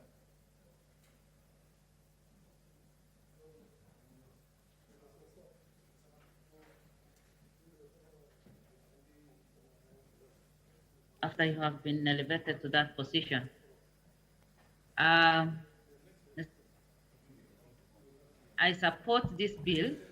Senator Naomi Wako, tafadhali, Yes. tunataka kuona picha yako, tafadhali. Haya ni sawa, lakini sitaweza kuendelea kwa lugha ya Kiswahili, nitaendelea kwa Kiingereza. Sawa sawa. Thank you, Mr. Speaker. I support this bill because I have gone through it and I have seen that it has some good things for us as a country. And number one, it provides the legal framework that will guide this country and will guide all the public-private partners together with the people who will be doing that. Again, I support this bill because it gives the opportunity for our country to do projects that will help us grow. By doing those big projects or the infrastructure that will help our country to grow, then that will in turn again help us to employ many people. As you know, Mr. Speaker, many of our youth are not employed, and a lot of our people are suffering because of poverty. But when this will be implemented, this will give people opportunity to invest in Kenya and will attract many private partners. And that in turn will help us to employ many unemployed people. Again, Mr. Speaker, this bill will help us to grow economically. As a country, we are struggling because of course, our economy is not doing well right now. But I believe in future, many partners will come in place and invest in our country. And by even borrowing loans that will help our country to put this into place, then we will be able to create more wealth.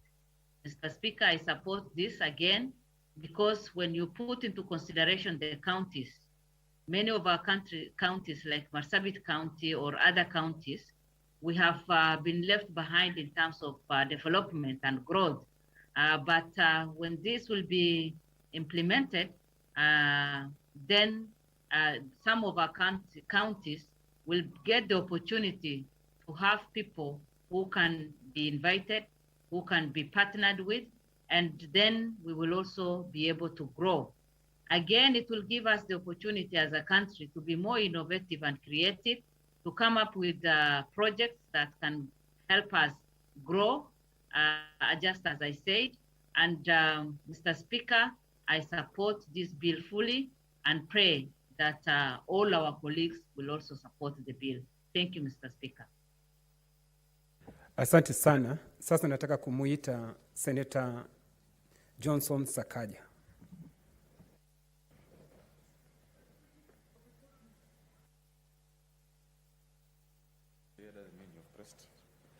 Thank you, Mr. Speaker. Allow me to, it's very difficult to say public-private partnership in Kiswahili. So allow me to continue in the language of English. Mr. Speaker, it is about time that as a country we become more creative in how we... Senator Faki, hoja ya nidhamu gani?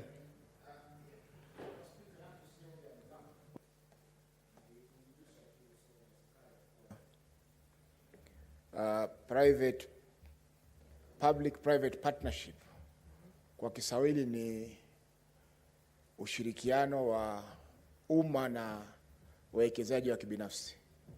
Tunajua Kiswahili kinakuwa na nafurahi Mheshimiwa Spika uko hapo, utasaidia pakubwa kwa kuweza endeleza matumizi ya lugha ya Kiswahili katika bunge hili. Lakini pia ningeomba bunge lenyewe iliajiri mtaalamu mmoja wa lugha ya Kiswahili kwamba mambo kama haya yaweze kutafsiriwa kwa wabunge wale wanaotaka kuongea kwa Kiswahili ili yawe ni rahisi zaidi na watu wengi waweze kuzungumza lugha ya Kiswahili. Asante Mheshimiwa Spika. Thank you, Mr. Speaker. I'm well informed. Although, of course, if you hear what Senator Faki has said, he has described what a public-private partnership is, but he has not said the name, what it's called. Because he has said it's a partnership between the public and between public entities and private investors. Sometimes it is not the investors. It can be different private. Anyway, as he said, there will be merit in actually having an official interpreter, so that we don't have the mzungumzishi debacle we had, because Senator Faki's interpretation might be different from Senator Madzayo's, and their counties are close to each other, or description of a word. But Mr. Speaker, what I was saying is that it is high time as a country, a 21st century economy, a global economic hub that Kenya is, that we become more creative in the ways in which we finance public projects. And so, Mr. Speaker, this is very welcome. There are many things that we can do as a country to change the manner in which we've been conducting or doing public projects. You know, our constitution in chapter 12 talks about the four principles of devolution, if you have to sum it up. And number one is, of course, expenditure responsibilities. It says what the counties can do and what they can't do. The revenue-raising capabilities, it says what taxes a county can raise or the national government. The third one, which we always focus on, which really should be the third, not the first, is what we call the intergovernmental fiscal transfers, or the revenue sharing that we debate about here in this parliament. And we normally do that before having looked at number one and number two. Because number one says what you should do and what this other level should do. The number two says how much you can raise to do it. So ideally, if you look at countries with a similar framework of fiscal decentralization, number three, the intergovernmental fiscal transfer, or the money we give to counties, which we say is a minimum of 15%, is normally to bridge a gap between 1 and 2. And then if that is not enough, because, Mr. Speaker, counties now just depend on that. They don't try and see how to increase revenue. They don't negotiate the expenditure responsibilities. But number 4 then is what you call subnational borrowing. And the only statement that is there in our constitution is that the national government shall guarantee borrowing by counties. You know? Yet we know many counties, and I know you are a speaker of a county assembly before, many counties enter into borrowing without any national government approval. Because when you get an overdraft, that is borrowing, that is credit. And most counties have some accounts that run into overdrafts so that they can facilitate some payments, yet that is not done how it should be done. Mr. Speaker, I'm looking at a time, and some of the examples I will give, pardon me, will be focused on my county of Nairobi, because that is where I'm elected to represent. Mr. Speaker, you know, I can't help but notice the shining badges of the recipients of CBS. And again, I congratulate Senator Nyamunga and Senator Madzayo and welcome them to the club of CBS. However, you will be told moving forward that when you wear the big badge, you don't wear this one. When you wear the sash, they are for different purposes, but they all look good together. On day one, they look good together. But normally when you wear the lapel is here. When you wear the badge, it is especially for uniform. Very good, but the sash is amazing. And also, always be careful. Sometimes you can wear the sash with the flag upside down, and you need to watch that. But anyway, Mr. Speaker, what I was saying, that was on a side note. What I was saying, Mr. Speaker, is that the examples I would give are very likely Nairobi examples. Nairobi, for instance, Nairobi County. Two of the biggest problems in Nairobi County, Mr. Speaker, number one, is a lack of a proper mass transit system. A mass transit system that involves rail, involves rapid bus, involves road network. Mr. Speaker, the cost of such a system, as it is, cannot be afforded by a county like Nairobi, because you need to do a proper train system, the ones we see in any 21st century global hub, which Nairobi is. We need rail that moves from the biggest nodes, from the biggest trunk, which is Thika Road, up to this other side of town. One going that way, and another one ideally where we have put the expressway, which is why initially I wasn't for it, because that should be train. The more roads you do, the more traffic you'll get. There's a book I'll recommend to senators by the biographer of Lyndon Baines Johnson, but it's about a man called Robert Moses. It's about Robert Moses and the fall of New York. And now Robert Moses, for almost 40, 50 years, just kept on building roads and roads and roads in New York City. And that's why to date, instead of focusing on mass transit, he just did roads. And to date, they still have a big problem. Of course, they have the subway that reduces some of the pressure. They have some train, they have Amtrak. But beyond that, it's a mess. Yeah? Because the more roads we do, we did Thika Road, hoping that now it will reduce traffic. And everybody moved towards Thika Road. And you don't want to be on Thika Road at 7 a.m. anymore, Mr. Speaker. So what I'm saying, like a proper mass transit system that we need in Nairobi, proper.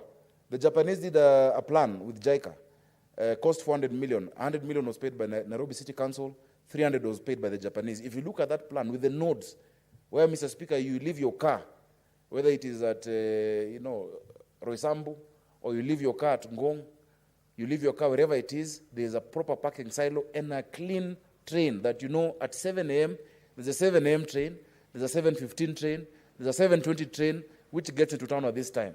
And then there's a circular nodes. You can move from Kasarani to South Sea. Mr. Speaker, such a project will probably cost 100 billion. Because I know, and I'm just saying based on how we do our budgeting here, because Addis Ababa has done theirs at close to 45 billion.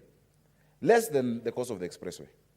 But Mr. Speaker, such a project cannot be funded by Nairobi County on its own, because, Mr. Speaker, our revenues are around 12 billion. Maybe now they'll go up because of Section on Properties Bill to something more, maybe double that. But ultimately, we have an annual budget of 32B. So what do you do? Mr. Speaker, what you do, in many jurisdictions do, is what you call an infrastructure bond, Mr. Speaker. And in such an infrastructure bond, that's just one example, where you can discount the revenues that we know for sure will come to Nairobi for the next 30 years with 100 billion. As governor of Nairobi, I'd be able to afford 3 billion a year. 3 billion a year into that project, and then it can be a PPP project, Mr. Speaker, even, where you build, operate, and transfer. There are many people around the world who are willing to come put money in that mass transit system in Nairobi and collect the bus fare or the train fare for the next 20 years. This bill talks about a maximum of 30 years. You'll have improved the lives of Nairobians without depending on what you get every month from Nairobi. Another issue is water, Mr. Speaker. The water problem in Nairobi cannot and will not be sorted out by Nairobi Water or NMS by digging boreholes, half of which now are not working. 80% of Nairobians, Mr. Speaker, a global capital again, a hub, have never experienced a shower, like a shower coming from the top of their head, because there's no piped water. If you look at the water infrastructure in Nairobi, it was set in years ago, 50 years ago, a lot of it. In fact, there are two systems, one of which is the former railway system, where the railway houses are found in Nairobi. They have their own parallel system, but some of it has been efficient. But some of them, of course, are strained. For instance, Kileleshwa, where there are a lot of railway houses and Upper Hill. The same acreage now has almost 100 times the number of people because of the apartments. So you need a complete overhaul of the infrastructure of water and sewerage in Nairobi County. Will the county government afford that? Because the two issues we have, Mr. Speaker, number one is the quantity of water coming into Nairobi, and that's why we support this Northern Collector Tunnel business, as well as improvements under Kaine. But it's not enough. The number of millions cubic meters Nairobians need is much more. So you first need the quantity, but on top of the quantity, the infrastructure. Mr. Speaker, today we have cartels who, what they do, I don't know, cartel is normally a word used by lazy leaders. When they don't solve a problem, they say they're cartels. But the cartels, what they've done, because of the manual nature of this system, where there were levers and the taps, the physical ones, you find a house has been built around it, and it's locked. And there's only one person who knows where that lever of opening is, and he has a water truck business. So they come there, they take the water. Non-revenue water in Nairobi is 46%. Non-revenue water. So it's not even enough, and even the little that's there is not getting. So what you need is to overhaul the entire infrastructure, put in what you call SCADA technology. That technology, Mr. Speaker, shows you Where is there leakage? As governor, you look at your phone, or as a official in the water department. From your own phone, you can tell where water has been cut. It's been cut in Hurlingham, and you sort it out. Or it's been cut in, Kasarani, or in Mukuru, and you sort it out. Now, such an investment to sort that out, as it is currently constituted, Nairobi County government cannot do it. It won't do it. And you'll have a lot of piecemeal plastic bandage solutions to problems that can be sorted out with a long-term focus. And that is why I completely laud this bill and this new approach of looking at public projects, which ordinarily, and there are two types. There are those which ordinarily you don't afford at a go as a county government or as a national government. But number two, there are others which, by removing it from your balance sheet, by engaging the private sector to fund and getting it off your balance sheet, then you get increased fiscal space to engage in other areas, social areas that you can, use your money better. Mr. Speaker, I have friends who are in the national government, and one of them was telling me that their building where the entity is housed is owned by an individual. It's a private building that government pays rent to. And in that, there are, I think, like 7 floors that government entities have taken, different entities from the national government. Their floor alone, they pay this individual 65 million shillings a year for one floor. Now multiply that by 7. What would stop, that is wastage. And this PPP is looking at projects that give value for money. What would stop, and there are many investors I know who would be willing to say, look, we shall put up buildings for government. Instead of that 68 million you're paying a year, we'll take 40 million, for instance, a year. And in 15 years, that building reverts to the national government and its own, it becomes our property. Of course, many of these people with these buildings are highly connected, and they will try and frustrate that, but that is what we need to increase value for money. So, Mr. Speaker, I laud this bill. I know there's been a process before. This bill is not here for the first time. Of course, in a different version. We started with the Public-Private Partnerships Act of 2013. And, before that, Mr. Speaker, the only public-private partnership that we've gone through is now the scandal we're dealing with. It was the independent power producers, Mr. Speaker, of energy. That is what we knew as a public-private partnership. But look how they're fleecing us. When Kenyan, which is doing a huge percentage of the power, is only getting, they're giving us at, I think, 5.4 per kilowatt hour. These ones are charging almost 100. Yeah? But that is the dark past of PPPs. This bill has now had different iterations, and there's a version that came to this House in 2017, if I'm not wrong. From the National Assembly, there were amendments, and the National Assembly didn't agree, it went into mediation. But at mediation, the National Treasury realized that there are certain elements they could introduce, so they withdrew the bill at that time. So this one, I think it takes into cognizance those developments, and it covers those issues. So what it does, really, Mr. Speaker, it reduces the bureaucracy in setting up public-private partnerships. And there's a fully fledged directorate. Because it would take so long, there was no successful one that would happen. It reduces the red tape, creates this directorate, and I'm very glad. The current Director General, a young man actually, a very young man, is a good friend, but he's come from the private sector. He was at City, then Sanchat, and you can see the new thinking is infusing. He gave me an example the other day of Kisumu County. Kisumu County went to Treasury. They have some certain projects they want to do, and they were shocked because everything they asked for, they expected to have a meeting about another meeting and then another meeting, but everything they asked for, he said, no, wait. He picked up the phone, called this person, bring that, bring this, approved. That is the kind of government we want, where things are done quickly. So I applaud Chris Kirigwa for what he's doing so far, and I'd like to urge him not to, in Swahili they say, mgema kisifiwa, tembo litia maji. Let him not tia maji, Mr. Speaker. Let him now completely, have all our counties benefiting from such arrangements, Mr. Speaker. So it reduces all that bureaucracy. It gives effect to Article 227 on the Constitution when it comes to matters of procurement. You're able to streamline the implementation and even reduce all those approval processes that we have, so that we have a proper and harmonized framework for engaging in public-private partnerships. Mr. Speaker, the bill provides that the role of the national and county governments, and that a county government may enter into public-private partnerships agreement. All they need then is just some simple validation or discussion at the national level. But it's really not, that it is going through all those stages to be blocked by the national government. Mr. Speaker, the county government then is responsible for administration over the overall project. Of course, it provides for public participation. And I think that is what Senator Omugeni was saying needed to be strengthened. Because public participation must have an effect. You know, sometimes we have token public participation, where you just get people into a hall, you bring them huge documents of a project where they can't understand the scope of it. You get the normal, there's always a group of people who attend all of these sessions, all of these public participation sessions. They come, they listen, and then they sign a paper because they know they will get 500 shillings. You want meaningful public participation, where before that meeting, information on the project is circulated. Mr. Speaker, on top of information being circulated, there is that civic education on the impacts of it. So even the impacts, the impact assessment, environmental impact assessment, or political impact assessment, all of these impact assessments are shared with the people so that you engage them in an enlightened public participation, not just token public participation for the sake of ticking a box, Mr. Speaker. Of course, Mr. Speaker, so it asks for that liaison between the directorate and the county governments, as well as the different departments.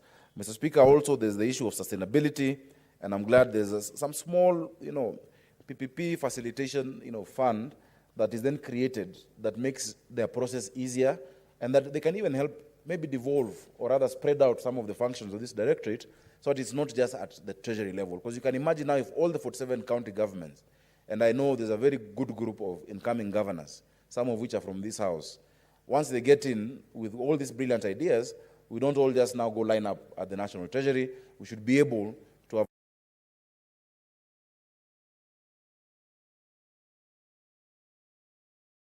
Mr. Speaker, it solves the problems that were there before. The steps that were there in the Private-Public Partnership Act before in the processes did not have timelines. Now, part of the efficiency that Chris and his team have brought in or they're proposing is that every step of the project approval process for PPP has a timeline by which it must be concluded, so that you don't have documents lying. And those who've been in government will tell you, documents don't just lie because they want to lie. Documents get lost, documents just stay in drawers because people sometimes require facilitation to get those documents out, and that is entrenching corruption. But if it is clear that if you bring this set of documents, this will be done in 20 days, and if you bring this set, this will be done in 30 days, and Mr. Speaker, we go to a better regime, Mr. Speaker. So there's also the provision for oversight, the entrenchment of devolution. In that committee of devolution, you have county governments represented. The PPP committee, of course, would have preferred for it to be stronger. I don't know if the national, or rather the committee of finance has provisions for that. I hope they do. But one other, beautiful thing about it is that it then also gives room for concession for what we call brownfield projects. Mr. Speaker, a lot of what we had before were the greenfield projects, and a greenfield project is one where the investor will come and start something from scratch, put all the infrastructure, and then do a build, operate, transfer, or any other mode of PPP. But now even the brownfield projects where there might be already existing infrastructure and you require concessions. For instance, you're trying to use an existing rail, or you're trying to use, buildings that exist. For instance, Mr. Speaker, we might need, as I finish that sentence, we might need, for instance, currently existing infrastructure. For instance, I've given the example of the water in Nairobi, for this private investor to be able to come and use it in his PPP without necessarily having to do another one, for instance, or the rail. As you're developing the new rail, you'll use what is existing. So, Mr. Speaker, in a nutshell, because I see my time has run out, I support this bill.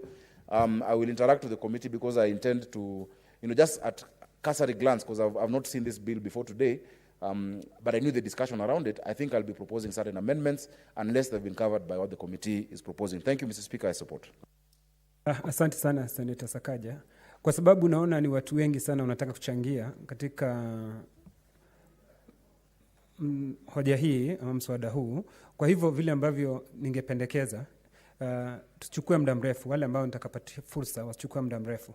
Na sasa nataka kumuita Senator Stewart Mazayo ambaye tayari leo ametunukiwa medali ya CBS. Karibu mwenzangu. Asante sana Bwana Spika kwa kunipatia kongole. Bwana Spika, vile vile pia mimi kwa binafsi yangu ningependa kumpatia kongole dadangu Seneta mteule Nyamunga kwa kuweza kupewa shahada kama hiyo sawa sawa na mimi. Na nataka pia cha pili pia kushukuru bunge la Senate, kwa sababu nafikiria kama si bunge hili pengine hata hatungepata kuweza kuzawadishwa hii Order of the Burning Spear. Kwanza, Speaker, nikirejea hapa mambo ya bunge, tunasema kwamba bili ya ushirikiano wa umma na biashara binafsi, Speaker, Bwana Speaker, naona ni bili ambayo ni muhimu zaidi katika Senator Stewart Mazayo. Yes. Umekuwa ukirudia mara si moja.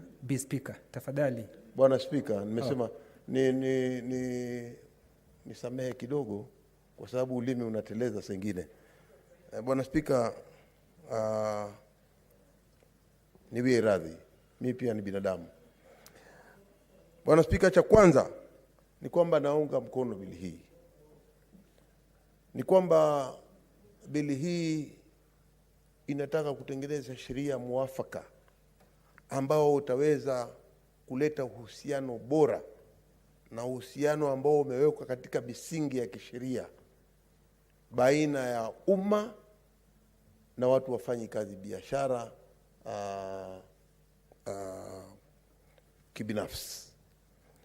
Bwana Speaker, tunaona ya kwamba kwa muda mrefu hakuna serikali yoyote katika ulimwengu, ama Waswahili wanasema kidole kimoja hakiwezi kuvunja chawa. Hii ni kanuni ya kwamba serikali peke yake haiwezi, ama umma peke yake kutaka kutekeleza kitu peke yake haiwezekani, lazima ushirikiane na watu wengine wa binafsi. Tukisema hivi ni kwamba tunaona katika ulimwengu mzima hivi sasa watu wanategemea kuwa na uhusiano na watu wengine. Na sisi kama nchi yetu hii ya Kenya, serikali ya Kenya ni lazima izingatie sheria kama hizi za kisasa ambazo kutakuwa na uhusiano bora baina ya umma na watu binafsi. Kitu ambacho tunaona kama mwigo ama mfano mzuri ni kwamba hata tunaweza kuona kama tukiweza tukiangalia barabara hii inayotengenezwa hivi sasa ya Mombasa kwenda mpaka airport, na imeunganisha mpaka huko Kawangware na ikaenda huko mpaka karibu kupita airport na Mlolongo.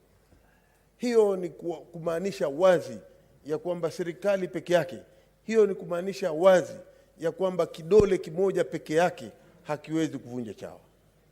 Na hii ni juhudi ambazo ni lazima sisi tuzitie mkazo na tuone ya kwamba zimekita mizizi ndani ya serikali yetu ama ndani ya nchi yetu, ya kwamba tunaweza kuleta umma na tukaleta wafanya biashara binafsi na wote wakaweza kushirikiana na maendeleo yakapatikana. Bwana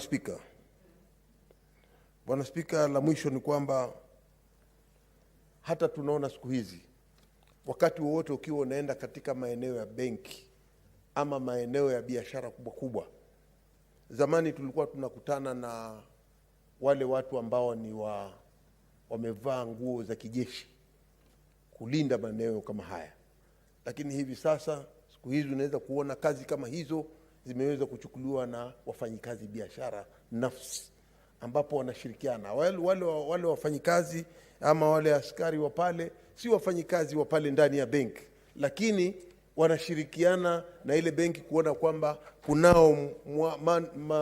kunao njia muafaka zinafuatwa na wananchi ama na wale watu ambao wameweka wawekezaji wa pesa zao katika zile benki, na tunaona ya kwamba mwelekeo kama huo umeweza kuleta faida kubwa katika nchi yetu na katika pia kuongeza biashara binafsi. Kwa hiyo Bwana Speaker, mimi naunga mkono bili hii ambayo itatuendeleza sisi kama Wakenya. Asante sana. Asante sana Senator Stewart Mazayo. Sasa nataka kumwalika. Thank you, Mr. Speaker, sir, for giving me this chance to also support this bill. But before that, let me take this opportunity to congratulate my colleagues, Senator Stuart Masayo and Senator Rose Nyamunga, for these wonderful decorations. Congratulations. Actually, you deserve the best. Thank you. So, Mr. Speaker, I wish to support this bill because it shall go a long way to give effect to Article 227 of the Constitution, which, however, what has happened is that corruption took place a long time ago. This bill, Mr. Speaker, will go a long way to streamline and provide a safe ground to ensure that public-private partnerships programs shall move in a very smooth way. And I support Senator Sakaja in terms of issues of bureaucracy. I have a bill, Mr. Speaker, that I've already done on investment promotion, and I did realize that many of our investors, many of the public-private partners are not brought on board because of the fact that there are a lot of bureaucracies that actually discourages their inclusion in terms of actually taking part in development in our country. Mr. Speaker, this bill, once it is enacted, will go a long way to actually enhance efficiency in terms of regulation and process of engagement of these public-private partners, more specifically on the way of conducting and facilitating actually the engagement. Mr. Speaker, we do realize that it has become a challenge, particularly in our counties. My county, Bomet, for example, can be able to convert the lower part, the Chibalungu area, and the lower part of Bomet East into a very productive area. There was one public-private partner that tried to engage the county, but issues of legal framework became a challenge, and therefore the progress of drilling water could not continue in that particular county because the major plan was to drill water and start growing watermelons and other agricultural food products in that particular area. But this was challenged as a result of the legal issues that affected this private-public partners engagement. Mr. Speaker, I want to say public-private partner engagement shall go a long way to spur development in our country because of the fact that it shall even reduce our attempts that we have been engaging as a country. Our country, Mr. Speaker, has been cherished as one of the countries that has got the most progressive constitution because of providing for the county levels of government. However, these county levels of government cannot develop with a faster rate because of the fact that they actually rely on the exchequer provision of funding, and when they try to engage other public partners, it becomes a challenge because of lack of a legal framework. And I think this is a game changer once this bill is ascended to. Mr. Speaker, sir, being chair of education, we have been looking at the landscape of vocational training centers right across the county.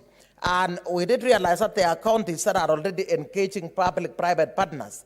We found counties that have already engaged Germany, they have already engaged Sweden in terms of developing vocational training centers, in terms of starting up startup capital, and even engaging on online training.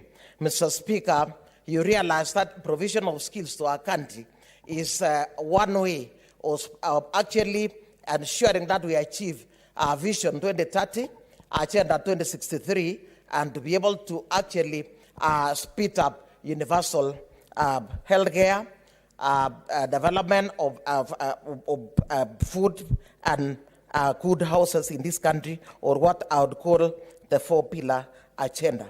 Mr. Speaker, I want to say these public-private partners that we found had been engaged by some counties actually has provided them with a lot of ideas, provided them with technology, provided them with the enablement to be able to develop very excellent programs in those vocational training centers.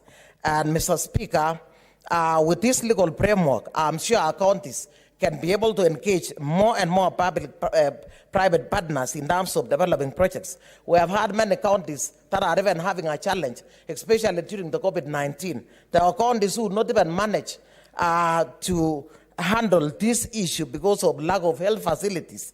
But with public-private partners, I am sure many counties will be open up to engage public-private partners to develop health facilities, develop water facilities, develop infrastructure that shall speed up even marketing issues as well as development in those particular countries. Mr. Speaker, I have seen this field has gone a long way to even develop a fund that is called public-private partner funding, where we shall have monies, and these monies will be better managed because I've seen the committee itself will have a membership from the county government, a council of governors, Mr. Speaker. And I think this is one way of actually encouraging accountability and transparency, because in the past, you'd come across counties that actually purport to have engaged public-private partners, but then trying to follow up on accountability, transparency, or whatever they have done has become a challenge. Mr. Speaker, this act shall go a long way to provide for the legal action that will be taken against anybody that shall go against this particular bill, Mr. Speaker, by actually streamlining or setting out the offenses, the penalties, and even ways of actually ensuring that every culprit is brought on board. Mr. Speaker, I'm sure public-private partnership bill has actually taken time, and it is my prayer that this one here will be processed as a matter of urgency to ensure that this country benefits not only the national government, but also the national governments. I'm sure this is how we can drive our country to become a middle-income country. Thank you, Mr. Speaker. I support this bill. Asante sana, Senator Milgo. Sasa nataka kumuita Senator Abshiro Harake. Thank you very much, Mr. Speaker. Mr. Speaker, I rise to support the Public and Private Partnerships Bill, National Assembly Bill number 6 of 2021.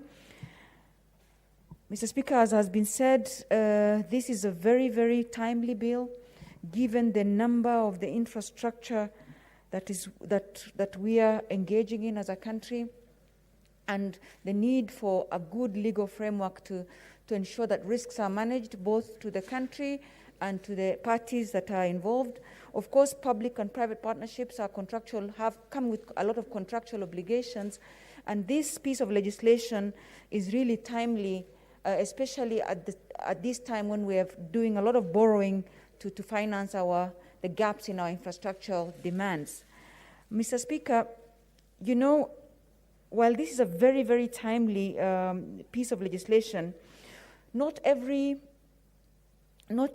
project lends itself to a PPP. So I hope that we will see in this bill that a robust system of making sure that prioritization or even just due diligence on what really will qualify for value for money when we go the route of public-private partnerships, or could benefit from the traditional way of public or government procurement, so that then we get value for money. Because, of course, private sector is in to make money. Private sector is for profit. And therefore, we must make sure that our due diligence, our prioritization, and our way of doing business in these PPPs takes it into account what lends itself to PPPs and what doesn't. What would give value for money because of PPPs, or what is it that we don't have the capacity or the resources to go through the PPP route. So, Mr. Speaker, I think this is, of course, the benefits of PPPs cannot be gainsaid. It will give us access to private sector expertise. It will give us access to resources. It will give us access to technology transfer. It will give us access, if well managed, to ensuring that local capacities are built and that the local capacities, once built, then will make sure that the country has a transfer of technology and transfer of the capacities that actually we didn't have before. But that having been said, again, we need to manage the risk of ensuring that government remains responsible to its citizens, even within a PPP arrangement. Because at the end of the day, it's the government that is responsible to its citizen as opposed to the private sector, who then perhaps is in it for profit, as I said. Madam Speaker, Mr. Speaker, sorry. At these times in the evenings, usually the Madam Speakers are the ones on the seat. I'm sorry to... Mr. Speaker, again, in transfer of risks, we also need to really make sure that the private sector does not then transfer the risks just to the public sector, and that in the past, I have been part of, I have read a couple of PPP-style arrangements where I have wondered who was there to take care of the citizens of Kenya, who the risks have all been transferred to. As we sat in the Lands Committee, for instance, and we went through myriads of complaints, even in some of the infrastructure projects, we wondered, where does the buck stop? So we would urge and make sure that this bill is robust in the way of ensuring that the government still remains responsible and accountable to its citizens, even within these PPP arrangements, Mr. Speaker. Mr. Speaker, having said that, for us, one of the things that I have seen, there's a good committee, and I'm very happy that the county governments have also been included in this, because really, as has been seen in the developed world, the local governments really would benefit from a PPP arrangement at the local level, especially if the right financing and bond are taken out by the national government, as was done by the US through the Obama administration in the past. Mr. Speaker, though, one of the things I am, and even though I haven't quite studied this very in detail, is the opportunity for renegotiation. The provisions for opportunity for renegotiations must be very robust in this bill, because PPPs are such that they're heavy in investment, but then there's also quite a lot of things that can change in the period, because these are long-term projects. Now, if something changes, then the bill and the piece of legislation must lend itself to opportunities for renegotiation, to take into account the new developments and to make sure that we correct course as we go along. There could be a number of things that could go wrong. It could be perhaps performance issues with the private sector. It could be change in policy of the government. And so we must see in this bill or in this piece of legislation an opportunity for us as Kenya to make sure that we can change course and we can renegotiate. That I don't see it coming out very clearly, but I hope that because we have a very robust committee and that a lot of the issues around how these infrastructure projects are being managed have been listed. So I hope that aspect is revamped and strengthened a little, so that then we don't have a situation where, should there be changes, should there be variations, should there be force majeure, should there be whatever number of things that can come in long-term nature of these projects, that we have a chance to actually then make sure we don't get disadvantaged in any sense. Mr. Speaker, I don't want to say much. A lot has been said, because we do have a lot of business. I will just end there. But one last one, as the vice chairperson of the ICT committee, is also the value of data collected within a PPP arrangement. What normally does happen is that when a PPP arrangement is got into, government will engage and the private sector will execute. In the course of the execution, a lot of data comes to be owned by the private sector. This data then is mined not necessarily by the government, by the private sector. And in the age of data being the new gold, it's about time also this piece of legislation is dynamic enough, this piece of legislation is progressive enough, and is fit for the purpose of today, that certain data protection to benefit the data subject or the data owner, which is going to be the country, that we do not get disenfranchised. A lot of partnerships, even in the ones that are not PPPs, even just looking at the pandemic that we are dealing with right now, a lot of cases where then there's a partnership that has been got into, a lot of data tends to go to the say the partner that's providing the resources or the partner that's executing. And in this case, what happens that we are disenfranchised, our data is not in our hands, and what do? We then end up not knowing how to do things next time, or not knowing what the value of the data that was created, and therefore who owns that data. With those few remarks, I support and hope that if we can add value to it, we will definitely propose a few more things, but this is timely and will really go a long way in ensuring that we have a good framework for collaboration between the public and the private sector. I thank you and I support. Thank you, Senator Abshiru Harake.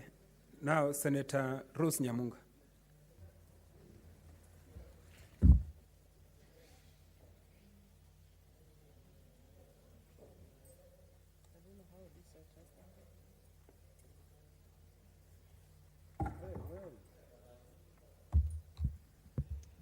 Thank you, Mr. Speaker, for giving me this opportunity. First of all, I want to take this opportunity to thank the President and everybody who is in this. Ni hoja gani ya nidhamu, Senator Kajwang'?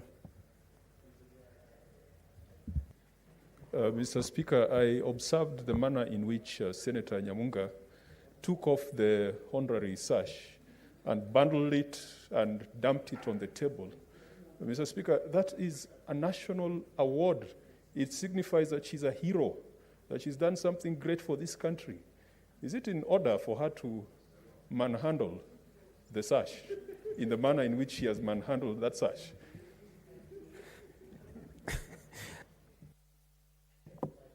Senator Kajwang', I thought she was just preparing so that she can speak on this matter, but I didn't see her manhandling it. Senator Rose Nyamunga.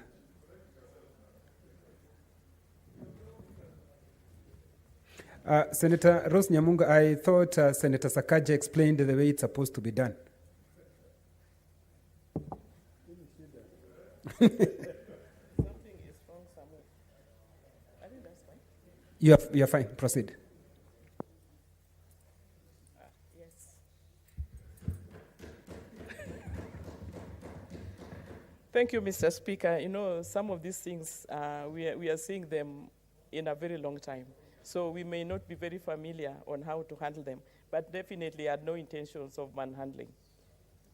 Thank you, Mr. Speaker. On that vein, I want to thank the President and everybody in authority who has made it possible for us to get some of these rewards. That's a very high honor, and I'm very grateful to the President of the Republic of Kenya. Mr. Speaker, I think for us to show seriousness, if a bill like this comes to the House, it shows that Parliament of Kenya is very, very serious. A bill of this bill of a public-private partnership, if you put it together with the bill of county resource development, these two bills, once they are passed in Parliament, it will boost our rate of development. Mr. Speaker, there is no way a national government or one government can develop its country the way it should be done. We need to put our house in order and to make sure that we join and combine efforts. If we don't combine efforts, it will take us much, much longer to realize the necessary development that we need in this country. Mr. Speaker, if the first governors who were put in place, if there was a framework, and I really want to congratulate the National Assembly for passing this bill. It is now in this House. We've had a lot of time to work on this bill as a finance committee, and we are very, very optimistic that members of this House will see it very fit and very important and really urgent for us to pass this bill.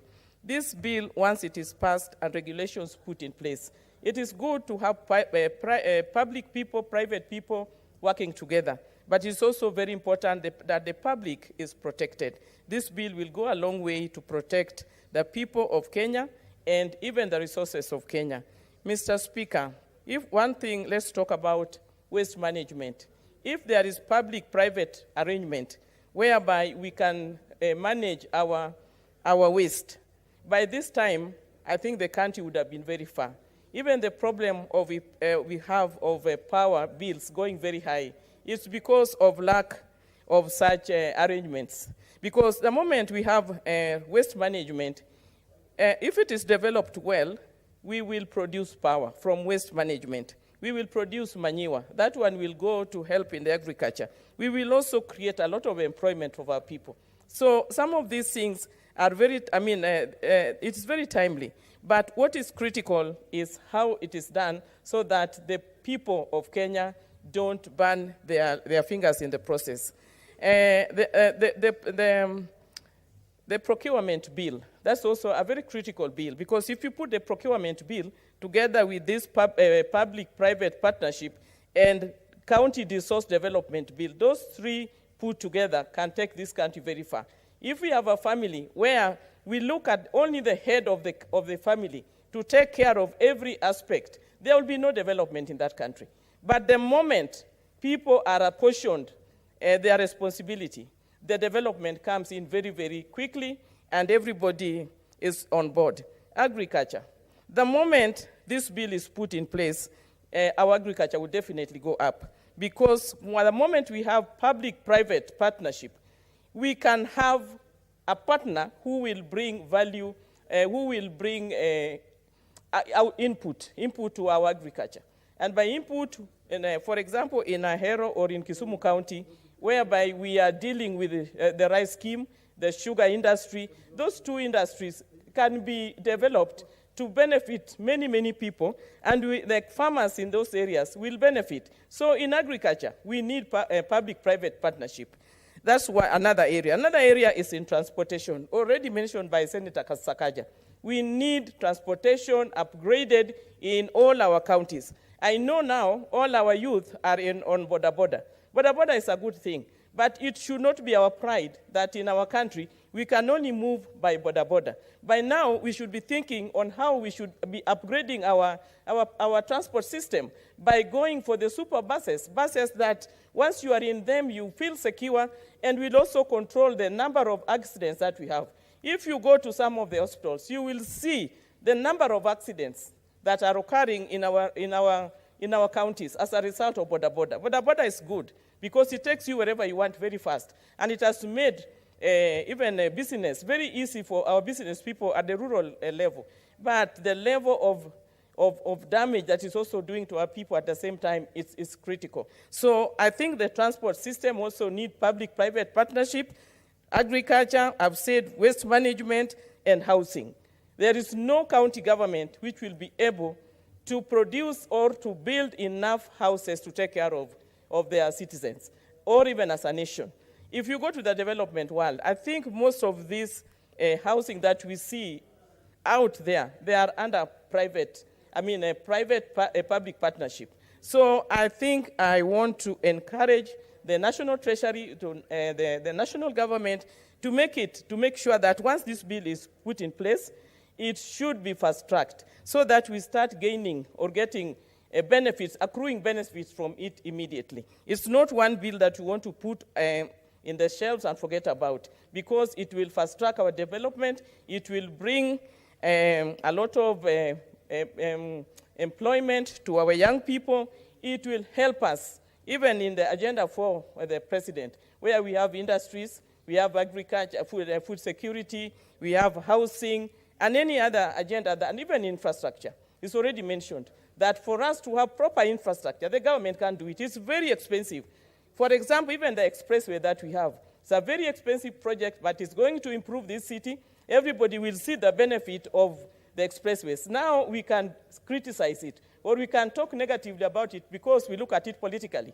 But for me, I'm looking at Nairobi 50 years to come. I'm not looking looking at Nairobi of today, where we have our politics, and whatever which is done, whether positive, people must make sure that it is negated so that we get our political mileage. It is not about getting political mileage. It is about giving the people of Kenya the development that we need. So this is a very timely bill, and I would like everybody to support it and make sure that it is passed, taken to the President for assent, and to be put into practice. I thank you, Mr. Speaker, for giving me the opportunity. Asante Asanti, Senator Rose Nyamunga. Senator Moses Kajwang. Mr. Speaker, I rise to support this bill, and I take note that this bill has come from the National Assembly, and in the good manners that was established by the High Court, it has been brought to the Senate because it is a bill that concerns counties. Mr. Speaker, this bill proposes to annul the 2013 Act and also makes a few amendments to that Act, including a few institutional reorganization and broadening certain issues that were a little bit amorphous in the earlier bill. Mr. Speaker, our governors have complained that the existing framework for PPPs in the country is one that inhibits rather than encourages public-private partnerships. And in this bill, I do hope that their views were taken into consideration, and I have no doubt that the Finance Committee of the Senate that has submitted a very detailed report to this House took the views of governors, who are the people with boots on the ground, into consideration to ensure that what we have as an amendment is one that will help them to facilitate public-private partnerships in those counties. Mr. Speaker, looking at the portal that has been put up by the PPP unit, which this bill seeks to redesignate as a PPP directorate, I can see that there are about 64 projects that this unit has considered. Of the 64 projects, only 6 of them are post-procurement, and 18 are at procurement stage, while 40 are at pre-procurement stage. If you look at that pipeline, Mr. Speaker, it tells you that it takes a long time for projects to mature through this PPP pipeline. When you look at the projects that are in post-procurement stage, they relate to the roads annuity program. And Mr. Speaker, I think the Roads Committee owes this House and the nation a detailed explanation on why the roads annuity program collapsed, because it was the basis upon which the promise of 10,000 roads were delivered. And some of those 10,000 kilometer roads was made, and those roads were traversing each and every county. And Mr. Speaker, even me, when I go back to my county, people are asking why the annuity roads program did not take off. There were significant challenges, and I do believe that part of it was the contracting arrangement and the fact that money was coming from the private sector to provide a public good.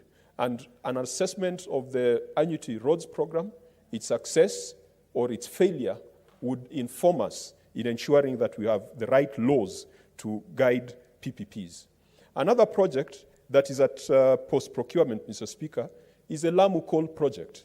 Mr. Speaker, I find this to be one of the biggest embarrassments of this nation and one of the decisions that this generation has made that will haunt us when we think of the future generations. And I was very delighted, Mr. Speaker, in the last 2 weeks at the United Nations General Assembly, when China made a public commitment that they will stop sponsoring coal-based power projects in China or outside China.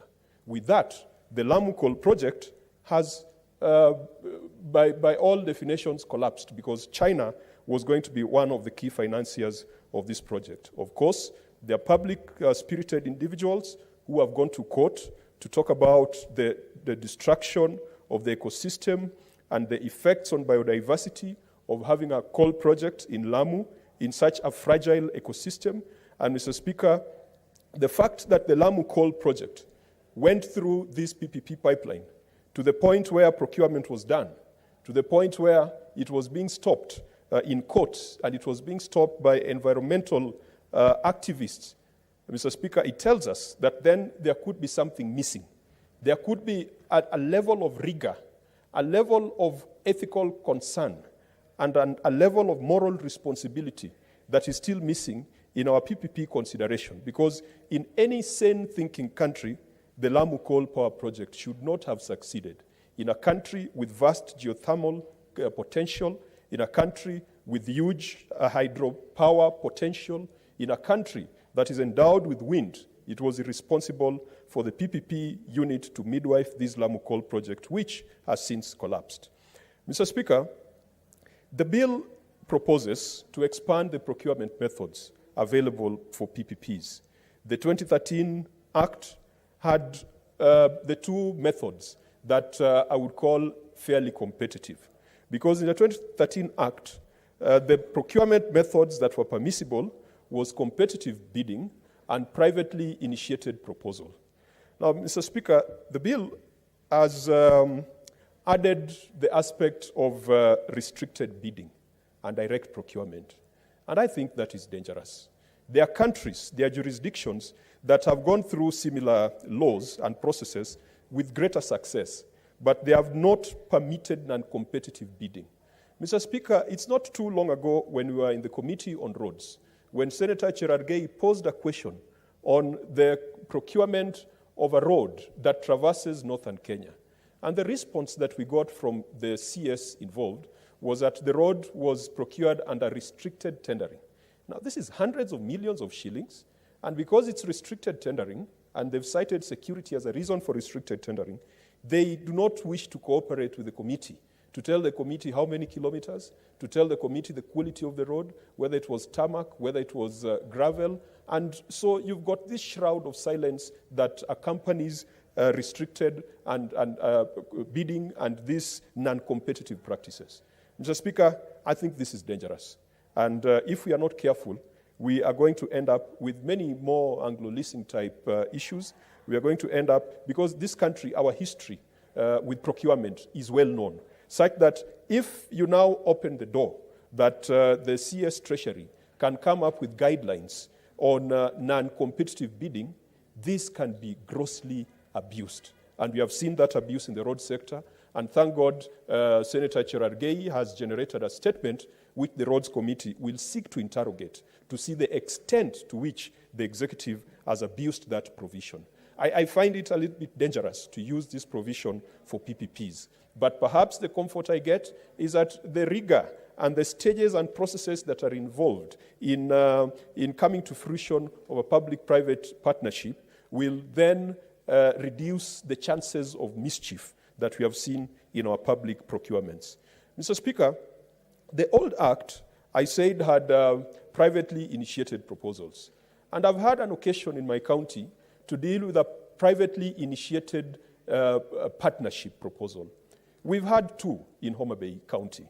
The first one happened around 2013-2014, when the first governor of the county was elected. And Mr. Speaker, it was an age that perhaps only Dickens could have put in words. It was a time, just as in that wonderful book by Charles Dickens, A Tale of Two Cities. It was a time of hope.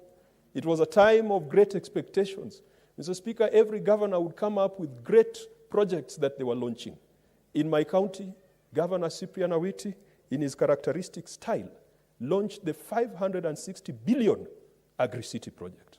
And Mr. Speaker, at that time, the national budget of the Republic of Kenya did not exceed 2 trillion. And so he told the people of Mutembei and the people of Kenya that he has found a private investor willing to inject 560 billion Kenya shillings into the economy of Mutembei County. That was going to provide low-cost housing. It was going to set up industrial complexes. It was going to ensure there would be roads. It was going to kill us with development. Mr. Speaker, 7 years down the line, nothing has happened. The only thing that has happened is that the Ethics and Anti-Corruption Commission is investigating claims that 200 million shillings was stolen in the process. And you see, Mr. Speaker, without a clear legislative framework, any person with a skin lighter than mine who shows up in a governor's office and masquerades as an investor, Mr. Speaker, the nation has now been treated to the antiques, even though it is all in comedy and fiction, the antiques of a gentleman from Democratic Republic of Congo, the guy who uses several tricks to convert paper into money. And the young people can tell you the antiques of this gentleman who, to use the words Ngamwaya chemical. These are the same kind of fraudsters that have been coming to county government offices. How could a right-thinking county government with a budget of 6 billion then announce to the world that 560 billion was coming? That was a clear setup for a con. And Mr. Speaker, I want to urge the EACC to expedite its investigations and tell the people of Homa Bay the truth, whether indeed 200 million shillings was stolen from the county government of Homa Bay. And if indeed it was, then those who were in office at that time should be held culpable. Then time passed, Mr. Speaker, and we were heading into another competitive election. We then had another PPP. This time, the first one of Agri-City were investors from Oman. This time we had investors from Turkey. Mr. Speaker, the investors from Turkey came and promised they were going to build a 3.8 billion level 6 hospital with 210 beds, and that the completion of the project would be within a year's time. Mr. Speaker, the governor went there with his with the executive committee, with a caterpillar, and they broke ground. That was in 2018. To date, the Homa Bay County Teaching and Referral Hospital is described by almost everyone as a death chamber. Of course, I've visited it, and I think the public is a little bit unkind because you don't judge a book by the cover. The exterior is very decrepit, but inside there have been some little improvements. But what we have not seen is a 3.8 billion PPP project that the county had promised. Mr. Speaker, as a senator of Homa Bay, when the 3.8 billion PPP project was announced, I became skeptical following the Agri-City scandal. And so I visited the PPP unit at the Treasury. And I can tell you, Mr. Speaker, that unit has got some of the sharpest and brightest young men and women this republic has within the investment circles. They put me down, and they gave me the procedure prescribed in the Act for publicly initiated proposals. They told me very clearly that what had happened in my county was nowhere close to a PPP, because some guys from Turkey came and had a conversation with the governor, and they got excited, and the next day they launched and announced. That is not a PPP. It is only a PPP once proper feasibility studies have been done. Technical, financial, ecological. You have to look at the entire breadth. You have to look at issues of sustainability. You have to look at issues of value for money. And so, Mr. Speaker, for any governor who wishes to cut corners in rushing to sign contracts with foreigners or with people who come to them simply because they've either bleached their skin or because they have of a lighter complexion, so everyone thinks they're investors, we must remind them that this law, that this House hopefully will pass this afternoon, will be the yardstick with which they will be measured. Mr. Speaker, I pray that once this House passes this bill, some projects that have been hanging, stuck in the pipeline, like Magwagwa Dam, Mr. Speaker. This is a project that has been pushed by the Lake Basin Development Authority.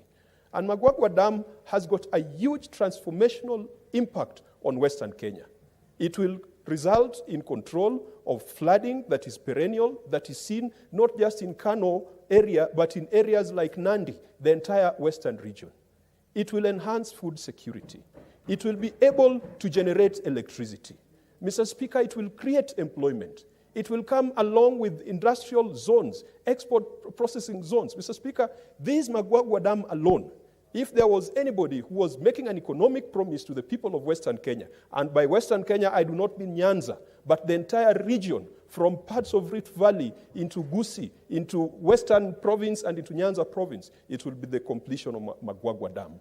It is stuck at the PPP unit, and it is stuck at the pre-procurement stage. I hope that once we have clarity in the Act, the relevant bodies are going to move faster. Finally, Mr. Speaker, we must be creative, and those of us who are in this House who wish to become governors in the next government, I want to promise them that this country is in so much financial distress occasioned by heavy borrowing that it will be a great miracle for equitable share to rise above the current 370 billion Kenya shillings. Kenyans want a reduction of taxation, especially taxation on essential products like fuel products. And when you reduce taxation, definitely you reduce the revenues of a country. Mr. Speaker, there's been debate about people who have stashed billions of shillings abroad. But we are not having debate on how to tax the assets and the wealth that still remains in this country. Tax avoidance, tax evasion is still one of our biggest leaks when it comes to our tax basket. Mr. Speaker, in the next division of revenue, probably the next one, we will make political promises because no one wants to reduce the amount of money going to counties. But in the first division of revenue under the next administration, Mr. Speaker, whether it is Baba or it is the other gentleman, they will have no headroom to increase the amount of money going to counties. I know that some of the political formations have promised that at least 35% of revenues will go to counties. But there could be practical difficulties in implementing that. So what do you do as a governor, newly elected, with a wage bill that is already at 60%? Because unfortunately, that's what some of you are going to find in the counties. This time, governors are hiring all their hecklers and youth wingers and campaigners. They're putting them into county payrolls. You will find them there when you go to the counties. You will realize that all the money you have is for paying salaries. You will realize that there'll be billions of shillings in pending bills, most of them fishy, you will be required to pay. You will realize that the citizen there in the county, the woman in the market, is so overtaxed that you cannot increase taxes. You will realize that people are in so much pain that you cannot revise your valuation roll. Mr. Speaker, where will the next governor of Kisii get money to convert Kisii into the Dubai of Kenya? He will have to go for public-private partnerships. Mr. Speaker, I know they have hired enough people who sometimes spend their time walking around with rungus, waiting for trouble to check in so that they can repel them. I think we saw that in the last 1 week. But that's on a lighter note. The serious problem in our counties is that we think that we can solve issues of economic deprivation by providing direct employment. And so we have overemployed. Public-private partnerships will be the solution for those governors who are going to take office. I'm glad that this bill has now provided a section that provides clarity for county governments, even though it still requires county governors to get written permission from the directorate that has been established at the Treasury. But at least it provides some clarity and brings in the role of county assembly. Mr. Speaker, if you want to go to Homa Bay to become the governor in 2022, for you to revive the fisheries sector, do not wait for government financing through equitable share. Go for a public-private partnership. The Chinese have mastered the art of fishing. The Vietnamese and those people who have expertise in deep-sea fishing, talk to them in a structured manner without corruption, and we shall be able to revive fisheries industry. If you want to revive transport in Lake Victoria, Mr. Speaker, go for public-private partnership. Since independence, we, the people of the lake, we have begged to be given a ferry, just like the people at the coast, and we've been met with studious silence. The solution will be in public-private partnership. Mr. Speaker, each and every county government is now building stadia, huge stadia, and yet we are not promoting youth development in sports.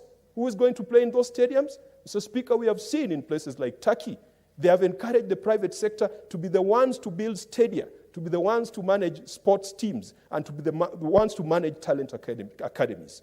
If you want to spur investment in sport and to tap into the creativity and ability of our youth, particularly in counties that have got the ability and the talent to engage in sports, it will have to be public-private partnership.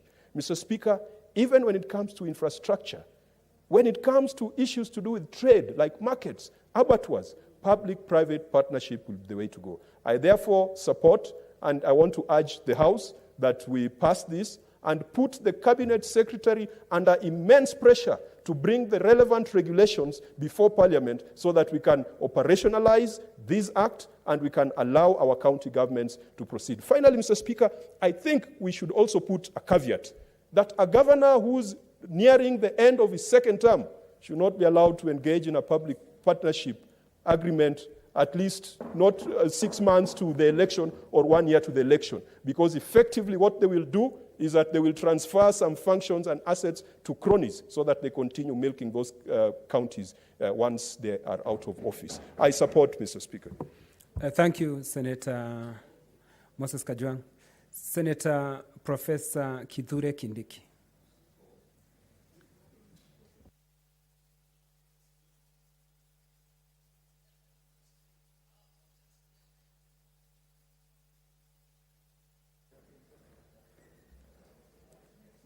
Mr. Speaker, I apologize. Mr. Speaker, thank you. I support this bill for the following reasons. Number one, this bill provides a legal framework to enable the private sector to participate in national development. Secondly, it strengthens the existing secretariat, the PPP secretariat or PPP unit, which has been in existence for many years, headed by Mr. Kamau, who is the secretary. But unfortunately, they have never pushed through a single project to conclusion for the last 10 years. So we hope the new institutional framework will speed up the process. Thirdly, Mr. Speaker, sir, this bill will remove the opaque nature of procurement processes with regard to public-private partnership. Mr. Speaker, sir, it will not be an overstatement to say that a lot of development corruption has taken place in the guise of pushing for PPP projects. And fourthly, Mr. Speaker, I support this bill because it gives effect to one of the most important provisions we have on economic justice, which is Article 227 of the Constitution. Article 227, Mr. Speaker, sir, provides for the need for the country to develop and implement a procurement process which is transparent and which gives people of this country value for money. Mr. Speaker, I do support this bill for the fifth reason, which is that it recognizes the role of public-private partnership projects in counties. I remember, Mr. Speaker, about 6 years ago, when I was the leader of majority, there was a motion to remove from office the governor of the county of Kericho, the Honorable Chepkwony. And one of the reasons, one of the charges which had brought the governor of Kericho County before this House on an impeachment proceeding was having endorsed a PPP project without the enabling legal framework that would allow him to engage the private actor to undertake a certain development project in Kericho County. So I hope this bill now gives the much-needed legal clarity for our governors and county governments to engage private sector in the development of our counties without encountering legal difficulties.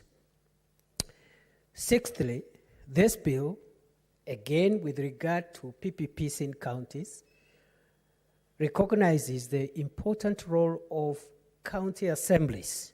Mr. Speaker, county assemblies, being the legislative arm of our county governments, play a critical role, and this bill has appreciated that role, and we hope as county assemblies consider and approve PPP projects in counties, they will be guided by Article 185 of the Constitution as read together with Article 174, paragraph C of the Constitution on public participation in identification of projects and also in the prioritization of PPP projects.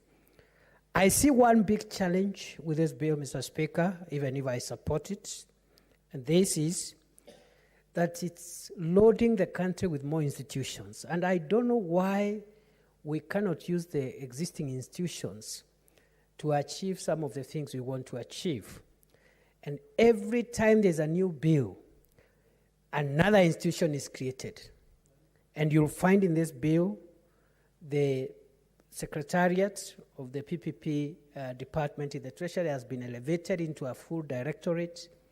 There is a project fund to oversight these projects and so many other institutions. And therefore, we must move away going forward from institutionalism and the belief that institutions can solve our problems.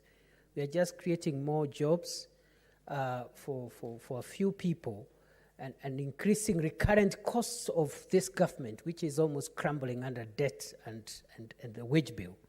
And so, Mr. Speaker, in a nutshell, I support this bill for bringing on board to our legal framework transparency, efficiency, and value for money in the engagement of the private sector in national development. I support.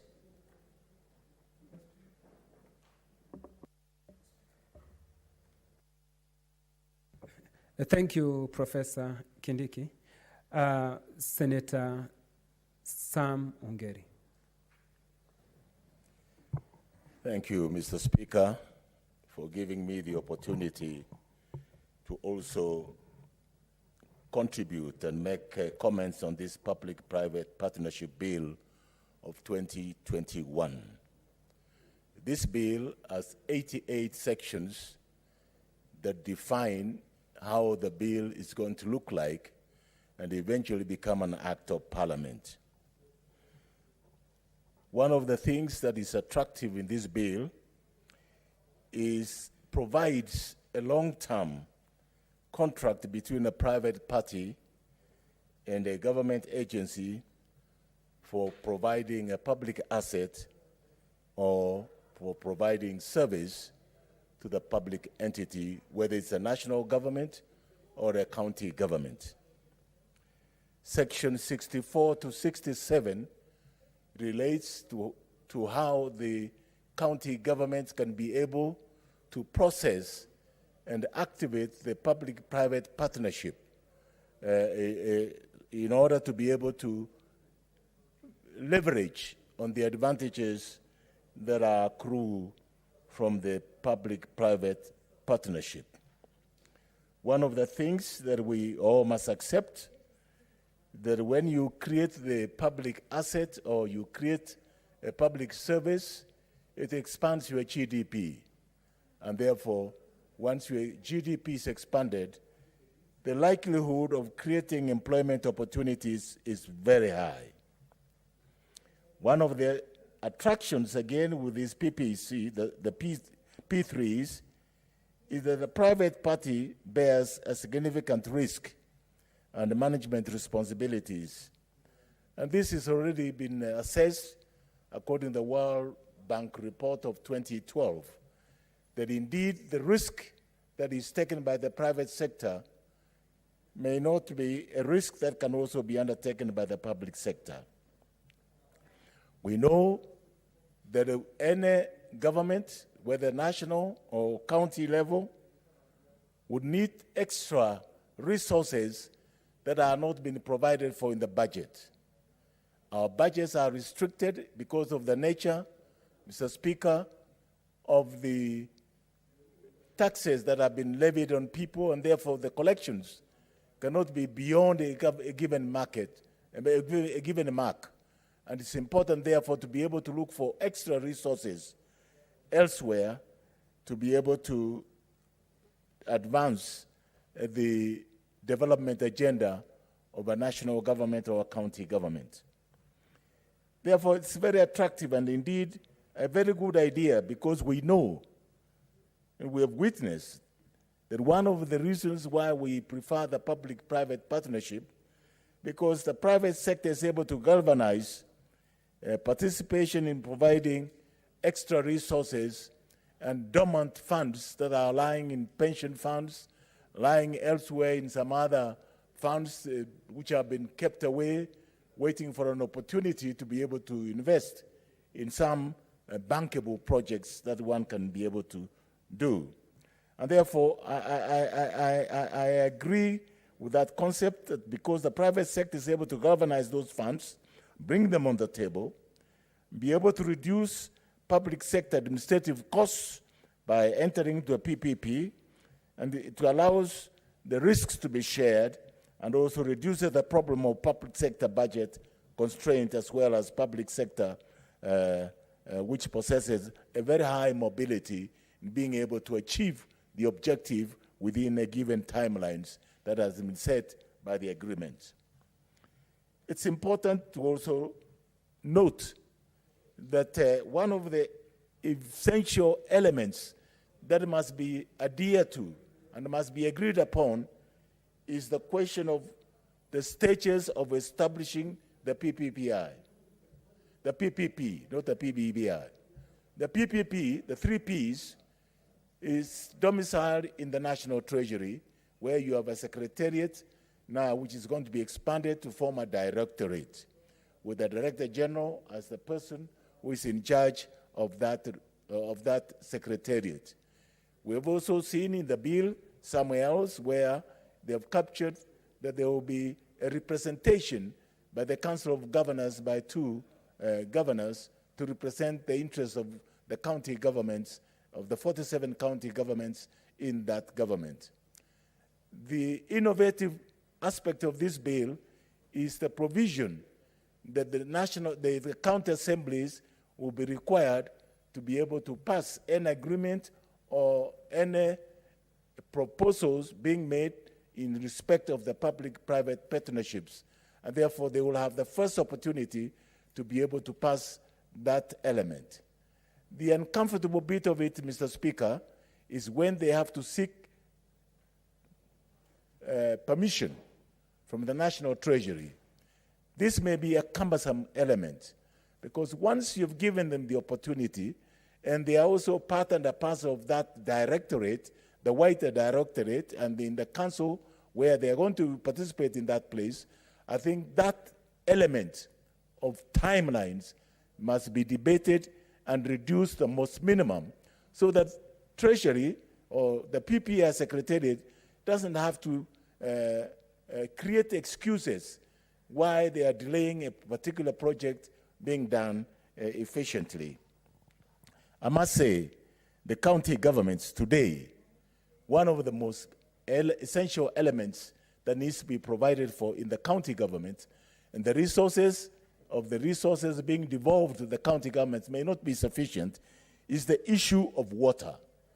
Water and sanitation are such critical factors in the county governments that need to have additional resource to be able to meet the demands of water provisions to our populations at the county level. And these are direct bearing on health status of a county. Water is life, and without water, many people suffer of very many other communicable diseases that will require minimum sanitation levels to be able to clear them. In fact, some of the costs on health expenditure can be reduced by 50% by just a provision of water and maintaining a certain level of sanitation for that county, and people will be able to be very happy, and people will be able to accept that they have been able to achieve certain milestones just by the provision of water. And I believe the public-private partnership in the area of water provision in the county governments will be one such noble aspect of the projects that will need to be invested in and be able to get results, better results, and very good yields because of that approach that we may have adopted. Another area that will be able to attract a lot of interest is in the area of health sector. You know, there is both the preventive and promotive aspect of health sector, which is cost effective in the long run, rather than curative process, which is expensive, but we still need the curative process, particularly in the non-communicable diseases that we do encounter from day to day. And the provisions of the pharmaceutical products and non-pharmaceutical products to our hospitals. And therefore, we want a partnership that will be able to ensure a timely provision of those products on a timely manner so that our patients do not suffer. And where it promotes both the promotive and the public health sector aspect of it, that delivery, that procurement process must also be done in good time so that people, our people, apart from enjoying access to water, can also enjoy good health, because health is defined as a very important index in society. Any country which has achieved a certain minimum level of health provision enjoys life in full. And I think we have every responsibility to spend our resources. The ones that we exact taxes from people, you must plow back those dividends to the people for them to enjoy those results without any problem and without any difficulties whatsoever. One of the other elements that needs to be shared between the national government and the county government is in the provision of the infrastructure development aspect of it. Some of the county governments do not have the capacity to be able to raise resources beyond their normal conditional grants that they get from the national government and the funds that we decide in this Senate and the National Assembly through the DORA and the CARA provision. The Division of Revenue Bill, which is now capped at 370 billion for the 47 counties, and then the CARA, the County Allocation Revenue Bill, which again distributes horizontally the amount that must go to each county.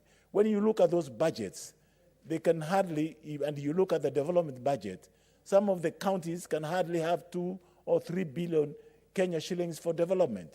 And therefore, they cannot enter into capital development, capital investment in some of these very important and very essential departments like health, water, and sanitation, and of course in the provision of drugs and non-pharmaceutical and non-pharmaceutical drugs, and in the area of immunization as a primary health care delivery system to our people.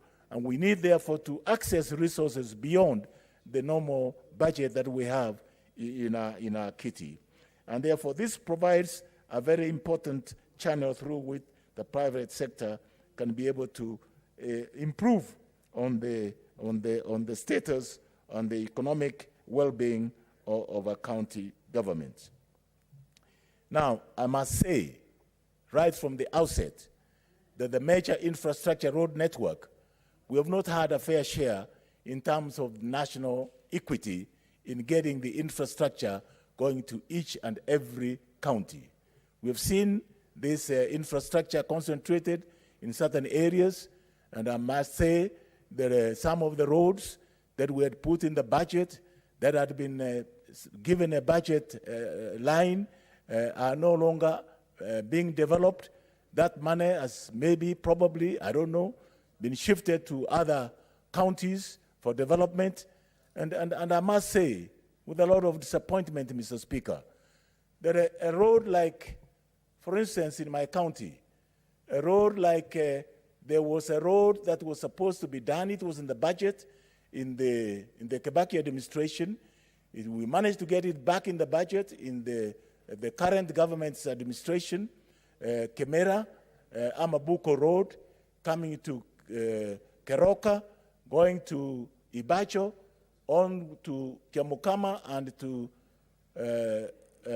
Nyacheki, and then another branch coming from Ibacho going to Birongo has not been done.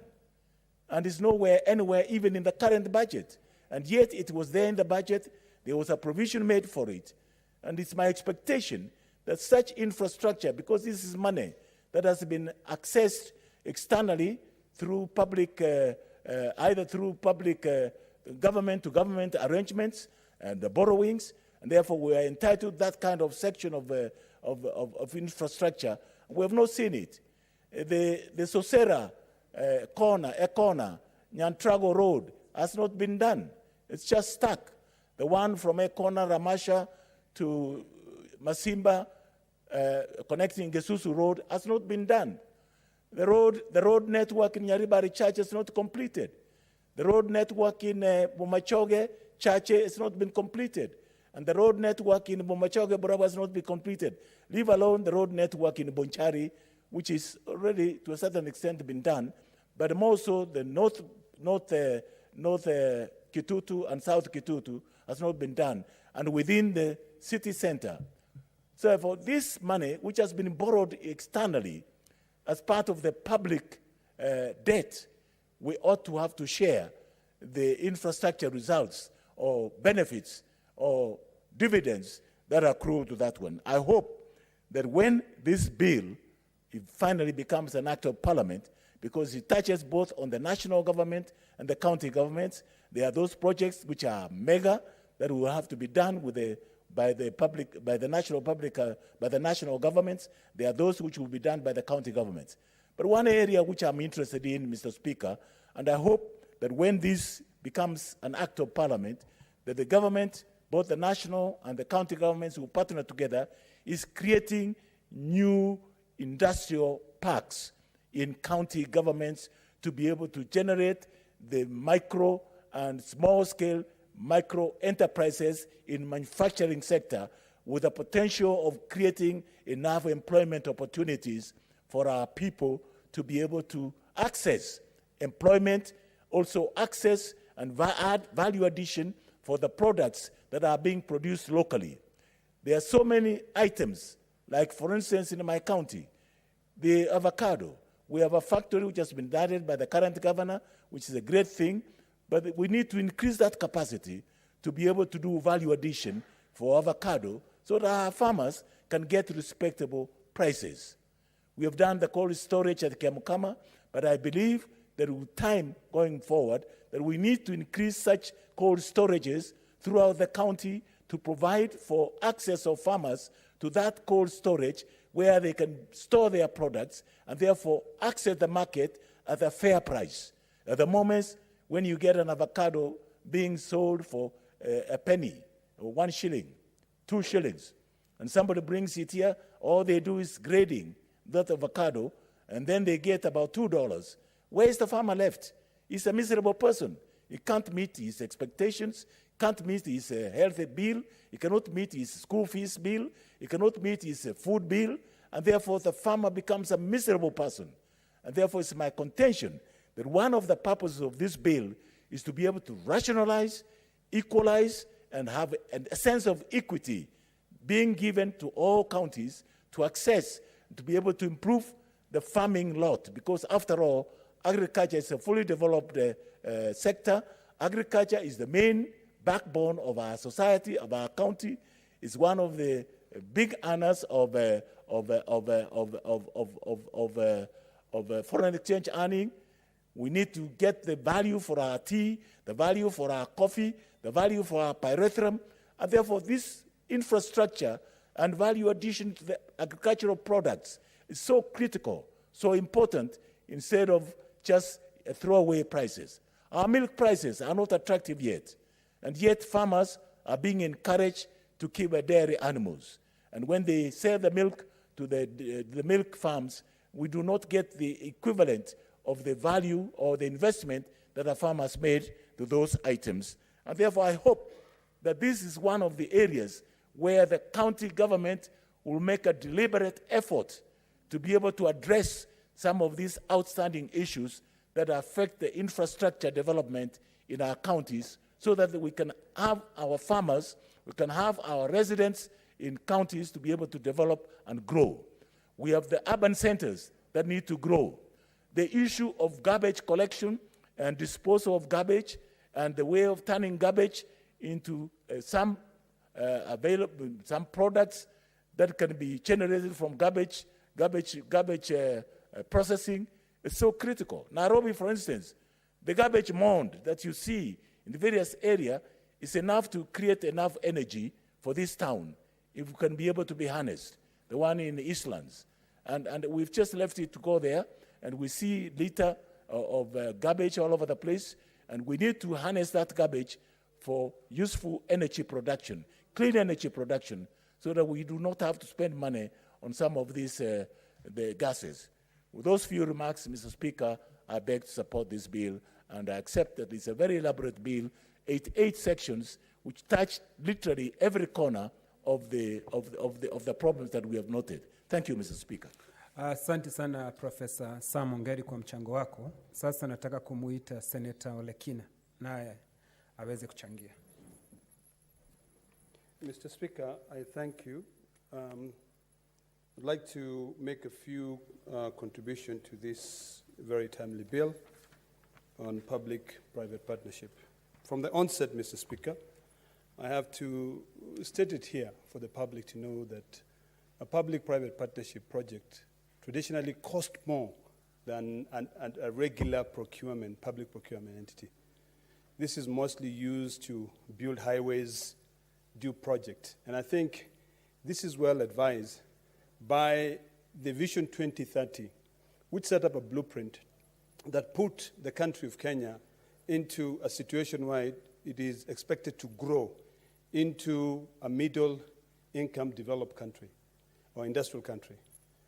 The biggest problem that I have with such a bill, Mr. Speaker, which I hope that our Committee on Delegated Legislation will be able to really pay a very microscopic view when it comes to the issue of the regulations.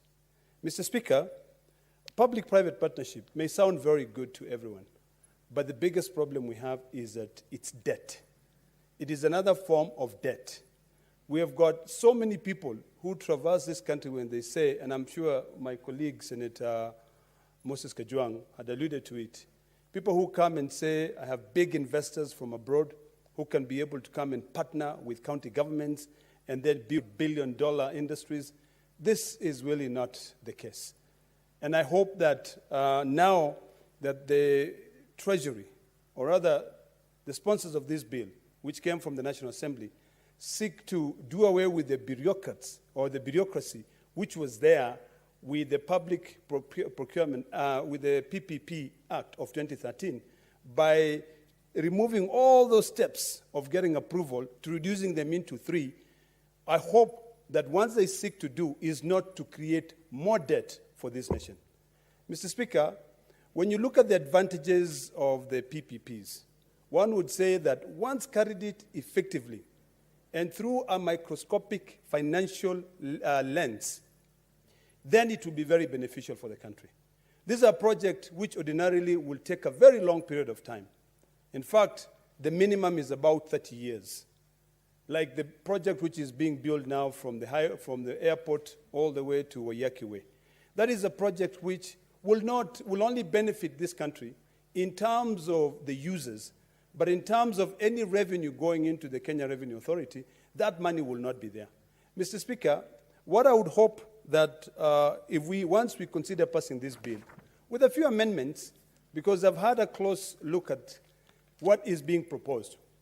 For instance, Mr. Speaker, the bill proposes to establish a directorate, and this directorate will also seek to establish a fund that will be funded by appropriation in aid, grants, donations. Mr. Speaker, when it comes to that, we don't want a situation where these so-called big investors come all the way from abroad and they come and say, we want to partner with this country, yet what they are doing is that they are putting us to sign, to sign off our sovereignty. And that is very, very easy for us to get ourselves into that trap. Because, Mr. Speaker, it is quite seldom that people actually read the fine detail of this public-private partnership. So I'd like to really encourage that as we are brought in this legislation, we need to think about the end game.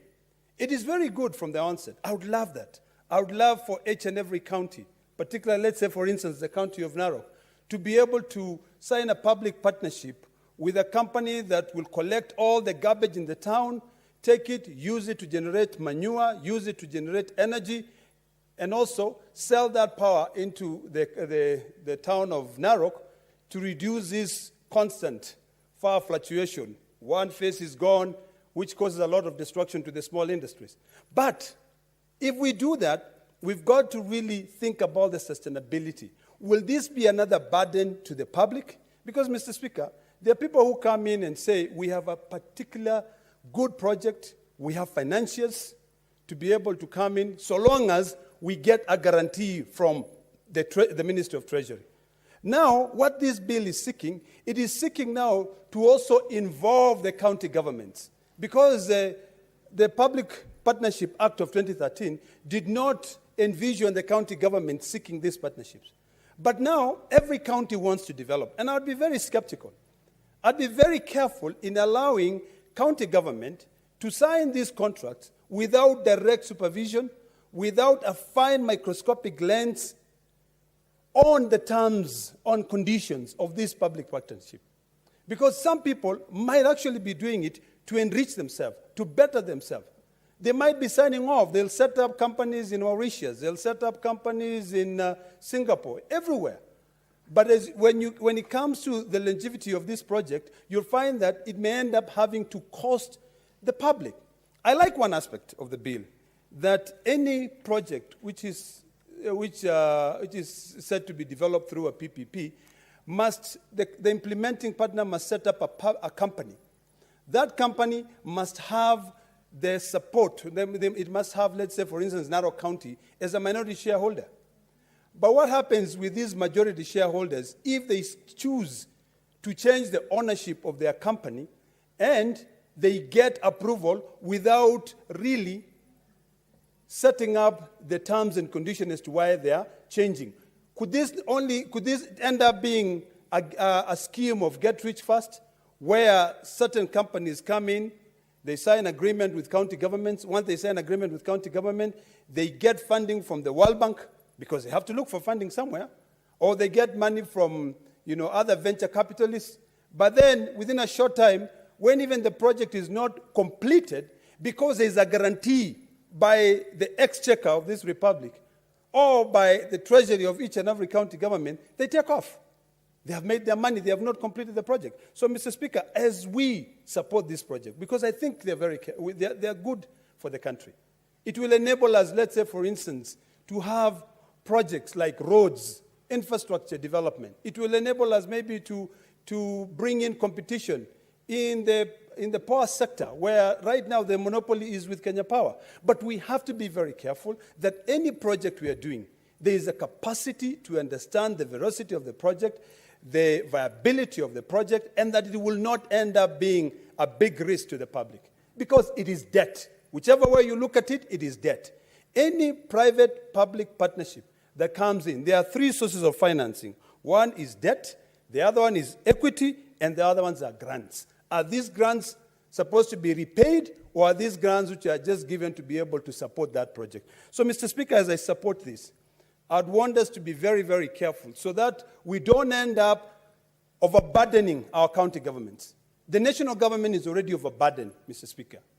In fact, the only way that I would support this is if there's no way that Kenyans will end up now having to put money or appropriate, not appropriation in aid, but appropriate money into this public-private partnership. I would want to see a situation whereby if people want to come and build another highway in Narok, let them bring all the money, we will give them the land, that will be our equity contribution.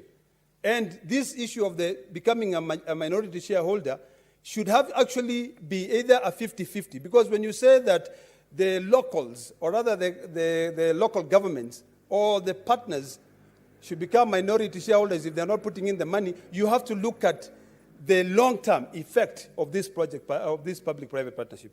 Finally, Mr. Speaker, because I really wanted to be, just to highlight a few issues, I think it would be important for us to really enhance on the issue of local content. We don't want a situation whereby we have signed an agreement with a company from the UK, we have signed an agreement with a company from China. Yet, the construction of that road is done 100% by the Chinese. The construction materials are imported directly from China, Taiwan, or you name it. If there are any local materials that can be produced here, we need to look at the local content aspect. So I hope that when it comes to the issue of the regulations, it will, the Cabinet Secretary developing those regulations with the directorate which being set up, they will enhance, they will really try to pay key attention to the issue of local content. And this is not a situation whereby one size fits all. All counties are different. You know, Narok might be interested in a particular thing. Look at the land which, let's say, for instance, if it's a highway, you know, what is available in that highway that will be able to benefit the local people. So, Mr. Speaker, sir, I will not say that I support fully. I hope that the committee will be able to bring in a few amendments. I like the fact that the committee recommends that we pass it, but with amendments, so that we ensure that the public does not end up being conned by these so-called international businessmen who come here and mostly in a briefcase, and they tell you they have connections all over, and they tell the governor, you just pay us about 10 million shillings, come to Dubai, let's sign these contracts. Once we sign this contract, we'll be able to be given money by these financiers. We have to be very careful, because my problem is this. If we do away with all these bureaucratic steps where it becomes very difficult and you make the procurement process much easier, we have to ask ourselves, is this direct procurement, is this restricted procurement going to cause more problems? Why not just open it, make it an open tender system, such that anyone around the world does not need to know me for them to be able to come and sign a public-private partnership with Narok County? They can be able to look at, Narok County can actually go to their website, list every project that they are seeking, partners abroad, people who can be able to do these projects which are more expensive than the ordinary procurements that we have. Once they do that, anyone out there has the ability, has the muscles, the financial muscles, that does not require another guarantee. The only guarantee, Mr. Speaker, that I would be happy for Narok County to give would be a guarantee that if it is a highway, they will guarantee that they will provide that load, that equity, they will give the land, and they will give all the support necessary to be able to achieve that, just like what we have done with this highway. The National Land Commission must also be involved. So I hope that once we finalize this, we will be able to put those issues into perspective. Finally, Mr. Speaker, I thank the committee, and I look forward to reading the regulations with the committee of Senator Faki. And thank you, Mr. Speaker. Asante, Senator Olekina. Sasa nataka kumwalika Senator Gorich Juma aweze kuchangia.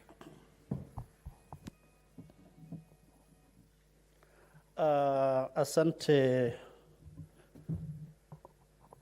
Mr. Speaker kwa kunipatia nafasi hii.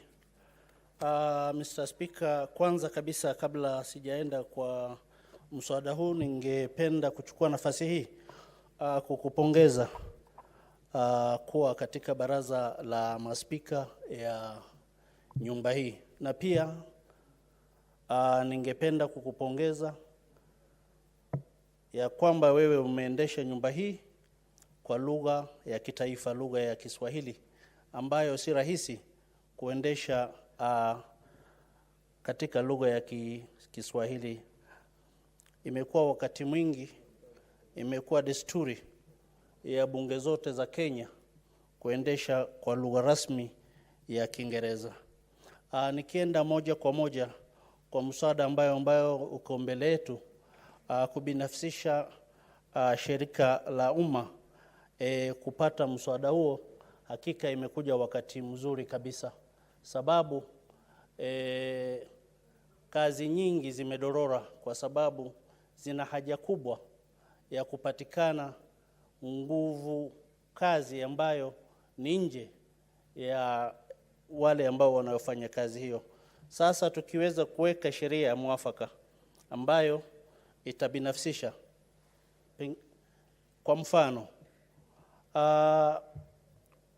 katika kaunti nyingi utaona uchafu imejaa katika sehemu za makazi na sehemu za town pia. Tukiweza kubinafsisha na tukipeana shirika nyingine na iwe na sheria kama hiyo, kwa kweli kazi hiyo inaweza ikafanyika vizuri zaidi, Mr. Speaker, na kupatikana kwa sheria hiyo kwa wakati huu ni mzuri.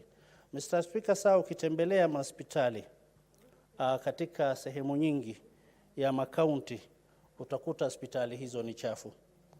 Kwa hakika kama tunaweza kubinafsisha ile sehemu ya kufanya usafi peke yake ili iweze kuchukuliwa na watu wengine waweze kufanya pamoja na hospitali hiyo, hakika tunajua tutapata hospitali safi na tutapata nguvu kazi ambayo ni nguvu mpya. Mr. Speaker, saa ukitembea katika mji wa Eastleigh saa hii, utakuta huo mji ni mchafu, kote kumejaa takataka. Na kama serikali hiyo ya kaunti ingeweza kubinafsisha hiyo sehemu ili kupeana watu fulani ambayo wanaweza kusimamia usafi peke yake ya mji huo, tunaweza pata mji safi. Na kwa hakika hii sheria tuliingojea iwe iko kwenye line, na kwa vile saa hii bunge la kitaifa imeweza kupitisha na ikatuletea pande hii, sisi tungeweza kuunga mkono ili hii sheria ifanye kazi. Na ikiwa itafanya kazi hivyo, kwa hakika Mr. Speaker, sisi tutapata nguvu kazi, nguvu mpya ambayo itakuwa ni kweli imebinafsishwa kazi hiyo. Pia inaleta uwiano kati ya mashirika mbili, ambayo ni ile shirika ambayo yatenda kazi na ile shirika ambayo imebinafsisha inaweza kufanya kazi pamoja. Na watu ambao watakuwa wako nje ya serikali ama shirika hiyo watakuwa na uwazi ya kuona kuna kazi inafanyika, sababu itakuwa ni watu wengi wanafanya kazi hiyo na kutakuwa na uwiano na ushirikiano ya karibu. Mr. Speaker, mimi naunga mkono. Asante kwa nafasi. Asante sana Gori Juma. Nashukuru kwa wewe kunipa heko kwa kuweza kuteuliwa kuwa katika jopo la wasaidizi wa spika. Nasema asante. Sasa nataka kumwalika Senator wa Nandi, Senator Samson Cherargei.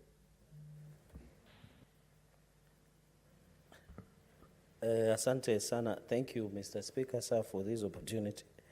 I've had a new word called nguvu kazi. Mr. Speaker, I want to rise by supporting this National Assembly Public-Private Partnership Bill. I think this law is long overdue, considering that as custodians of devolution, Mr. Speaker, we should be looking more into enhancing opportunities.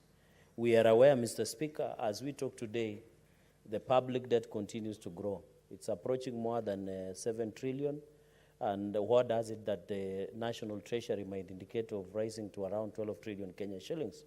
So in the near future, the resources that will go to counties will continue to become a challenge. As we talk today, it continues to be a challenge. One of the biggest supporters of devolution has been the private sector and donations from various agencies and other diplomatic missions in the country. So, Mr. Speaker, I think when we put into perspective, because we have a number, most of us, Speaker, courtesy of your office, we have traveled on parliamentary business. And sometimes outside parliamentary business, many Kenyans who are in diaspora, and we did discuss amendment to diaspora directorate creation.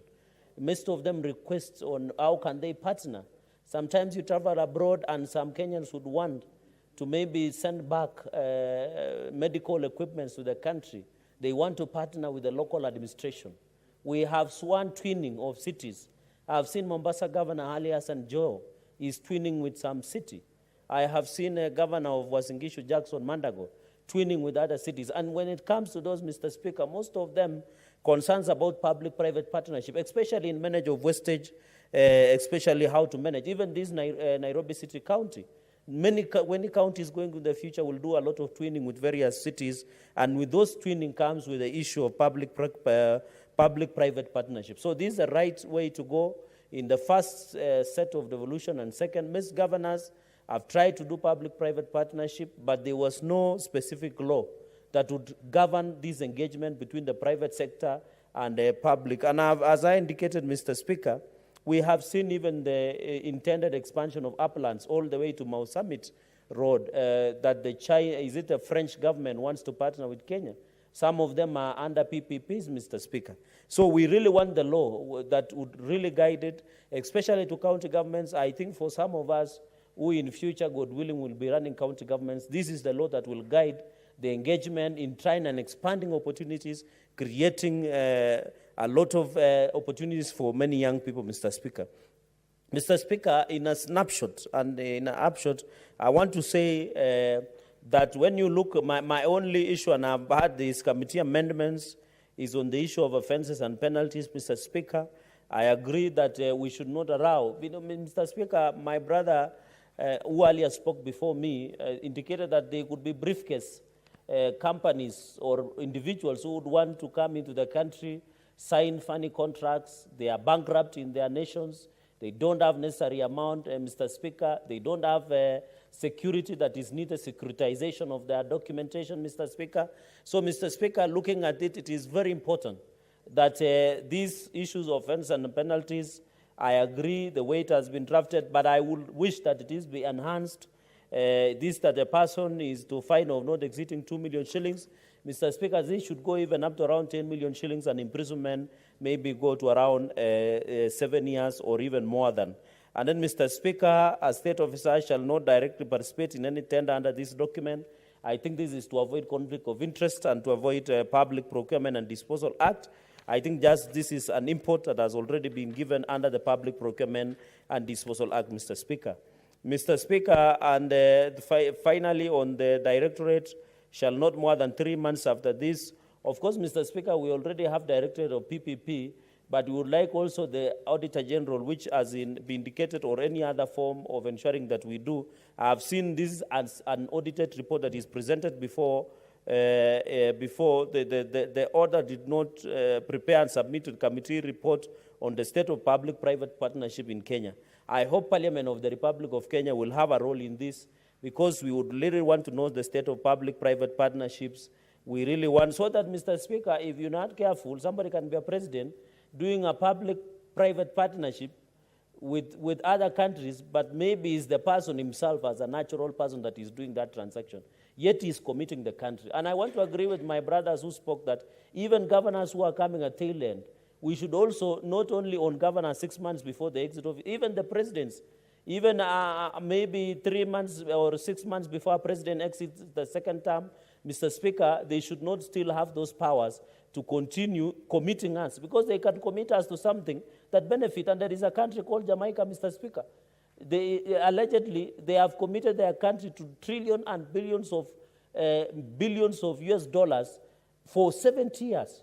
So you can imagine if a president who is exiting today, His Excellency President Uhuru Kenyatta, decide to commit to something that will be taken 70 to 100 years, Mr. Speaker, it will be unfair to us and the future generation. So, Mr. Speaker, on the audit of this, and we must get value for money. You remember yesterday, as I conclude, Mr. Speaker, to allow the majority leader to reply, is yesterday we were even asking the value of money in Gamia 1 project, Mr. Speaker.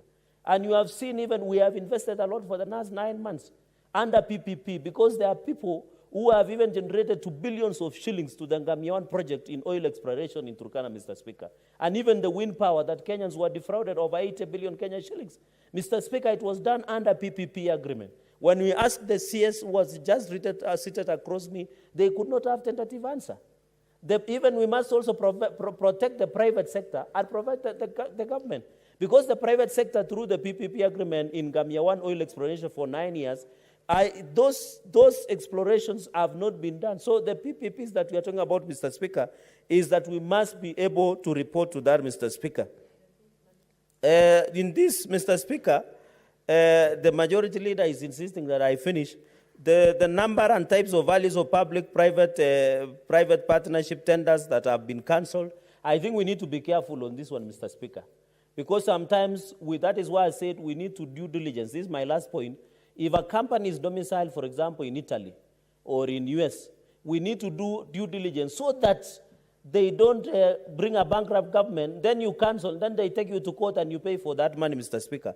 So in all, I hope to see this in the Committee of the Whole to bring the necessary amendments, but I want to say that we need to support this not only in the interest of national government, but in the interest of the county governments to expand opportunities and to ensure it is not only protecting devolution, but to expand opportunities for our devolved nations, for devolved counties. I thank you, Mr. Speaker, for this opportunity. Asante sana Senator Cherargei kwa hayo majadiliano. Kwa sasa nataka, kwa sababu hakuna seneta mwingine ambaye angelitaka kuchangia katika hoja hii, sasa ninataka kumuita ambaye alileta hoja hii kuweza kujibu.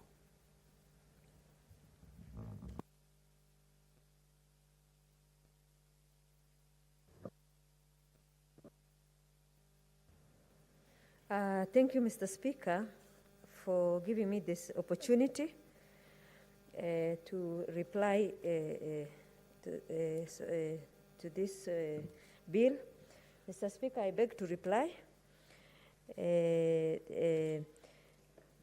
I also wish to thank His Excellency Uhuru Kenyatta for being in the forefront in ensuring that infrastructure projects in this country are fast-tracked, and that whatever borrowing that we did, it was really, worth it, and the kind of level of the infrastructure development that this country has experienced for the past, at least let me say, 9 years, or more so in the last 4 years, has been immense. So, and Mr. Speaker, we just need somebody to continue with that legacy to ensure that this country is developed and Kenyans will see the benefit of those projects, Mr. Speaker. Mr. Speaker, the bit about this is also county government can engage.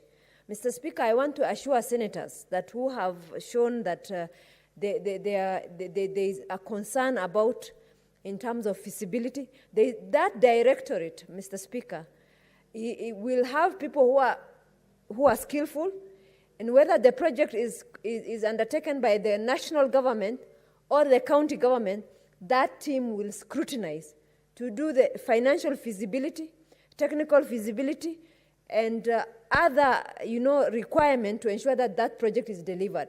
The good thing about this project as well, Mr. Speaker, nothing stops a Kenyan who has the capital, technical skills, and ability to perform that project from performing.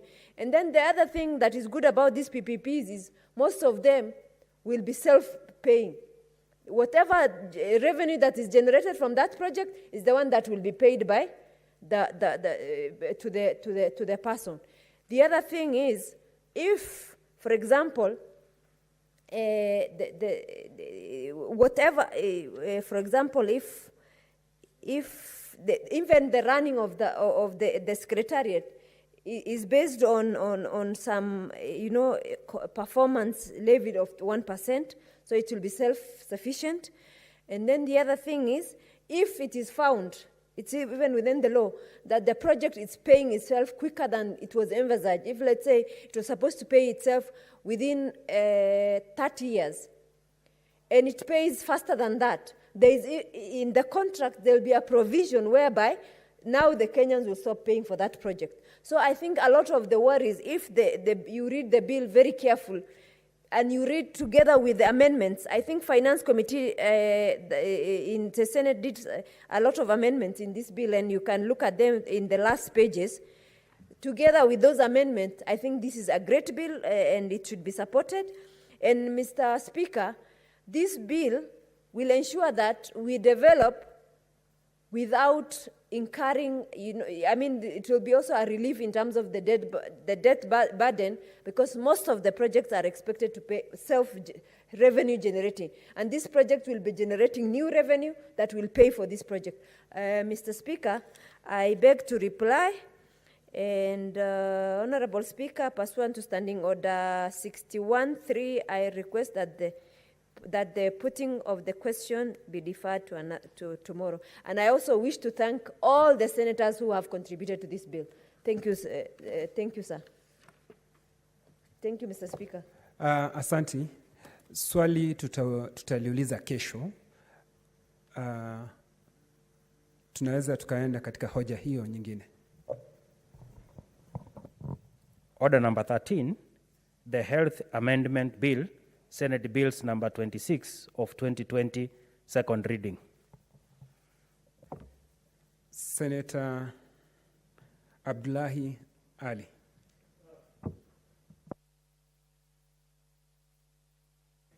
Thank you, Mr. Speaker, sir. Mr. Speaker, sir, pursuant to the provisions of Standing Order 141.1 of the Senate Standing Committee Standing Orders, that the Health Amendment Bill 2020 be now read a second time. Mr. Speaker, sir, before I delve into the content of the bill, I would like to give some background information on the issues affecting human resource for health. Mr. Speaker, sir, the management of human resources for health has always been a matter of concern in this country. The management, the pre-devolution, we used to have problems all along every time of people striking, especially in the health sector, and it has continued to date, even after health was devolved, Mr. Speaker. Although after devolution, the key purpose, which was to bring service closer to the people, the challenge that faced this category of public officers has also increased post-devolution, Mr. Speaker. The delineation of functions between national and county government under the Constitution resulted in human resource for health being recruited at both the national and county level. In theory, this was the prescription that was supposed to have solved the problem, Mr. Speaker.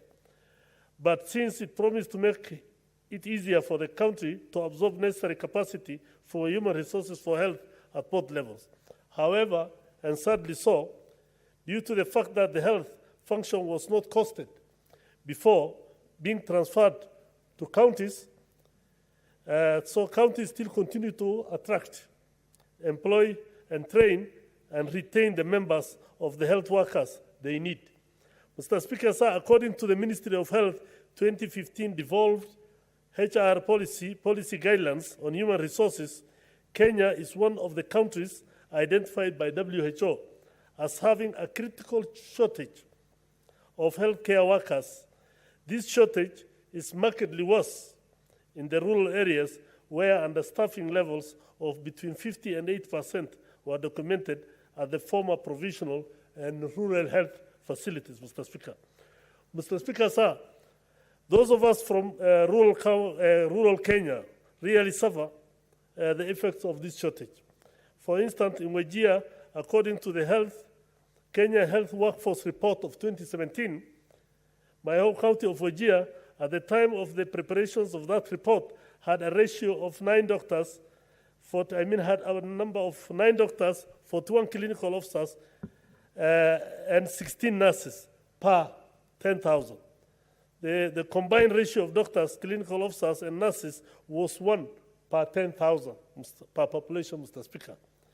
Other counties in the rural Kenya, especially Samburu County, had the combined ratio of doctors, nurses, and clinical officers of 2.5 per 10,000 population, while Turkana had a ratio of 1.2 per 10,000. Migori had a ratio of 3.7 per 10,000, while Tana River had a ratio of 2 per 10,000. Mr. Speaker, when you look at all of this, you will see that Kenyans do not have enough health personnel who work in the rural counties. That's why if you go to the cities or the big towns, is where everybody is. Nairobi, Mombasa, Kisumu, Nakuru. Possibly if you go to Laikipia, you will just find them in Nanyuki town. But all the other places, people are really suffering, Mr. Speaker.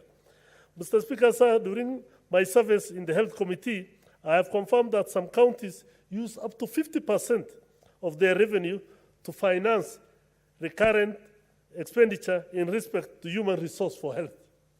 So when you use 50% of your resources for human health only, for staff, what happens to the other things you require? You will not be able to have enough vehicles. You will not be able to have enough drugs. You will not be able to have, let's say, facilities or infrastructure. So when you have to travel from the headquarters to go to the rural areas in Wajir, if you have to travel from Wajir town, let's say, to a place called Godoma, it's over 300 kilometers away. How will people work? How are these people going to help the people of these counties, Mr. Speaker, sir? Despite the investment, there is still a shortfall of human resources for health, which has resulted in poor working conditions for health workers in the country, Mr. Speaker. To date, human resource for health continue to face challenges of harassment, ethnic profiling, hostile working conditions, health workers shortages, stalled promotions, failure or refusal to absorb nearly posted health workers resulting in severe shortage of health workers, inability for horizontal or vertical career progression, including inability for inter-county transfers or intergovernmental transfers, Mr. Speaker. As a result of these gaps in the management of human resource for health, the health workers in this country have continued to seek redress and have continually agitated for the establishment of Health Service Commission with full and independent executive functions and powers.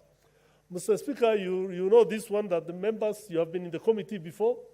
Whenever we call doctors or nurses, people on strike, they will always see that we want to have human commission for health workers. It's unfortunate that in the 2010 Constitution, they did not properly participate and they were not able to get that. But now, at hindsight, they have realized what TAC did, or NAT did. NAT insisted that TAC must be there, they must have their own commission, and that's why they survived, even if they are not doing very well presently as well. But when you have human service health commission for the members, then things will have worked out well, but unfortunately it did not happen. And even when the bill, they presented their presentations to the BBI Secretariat, when the bill which was brought to the House, it did not contain anything to do with Health Service Commission, Mr. Speaker, sir. So as a result, we have realized that the stakeholders submitted their views to the bill. This bill, every time you call the stakeholders, they always comment and talk about the Health Service Commission. However, since the establishment of the commission will offend the functional constitutional integrity of county governments, the same may only be achieved through a constitutional amendment. Since we are not able to do that, Mr. Speaker, we are thinking of that this bill is supposed to help the government, the inter-county government. Senator Dr. Ali, it's now 6:30. When we resume, you'll have a balance of 52 minutes. Honorable Senators, it is now 6:30, time to adjourn the House. The Senate therefore stands adjourned until Wednesday, 6 October 2021 at 2:30.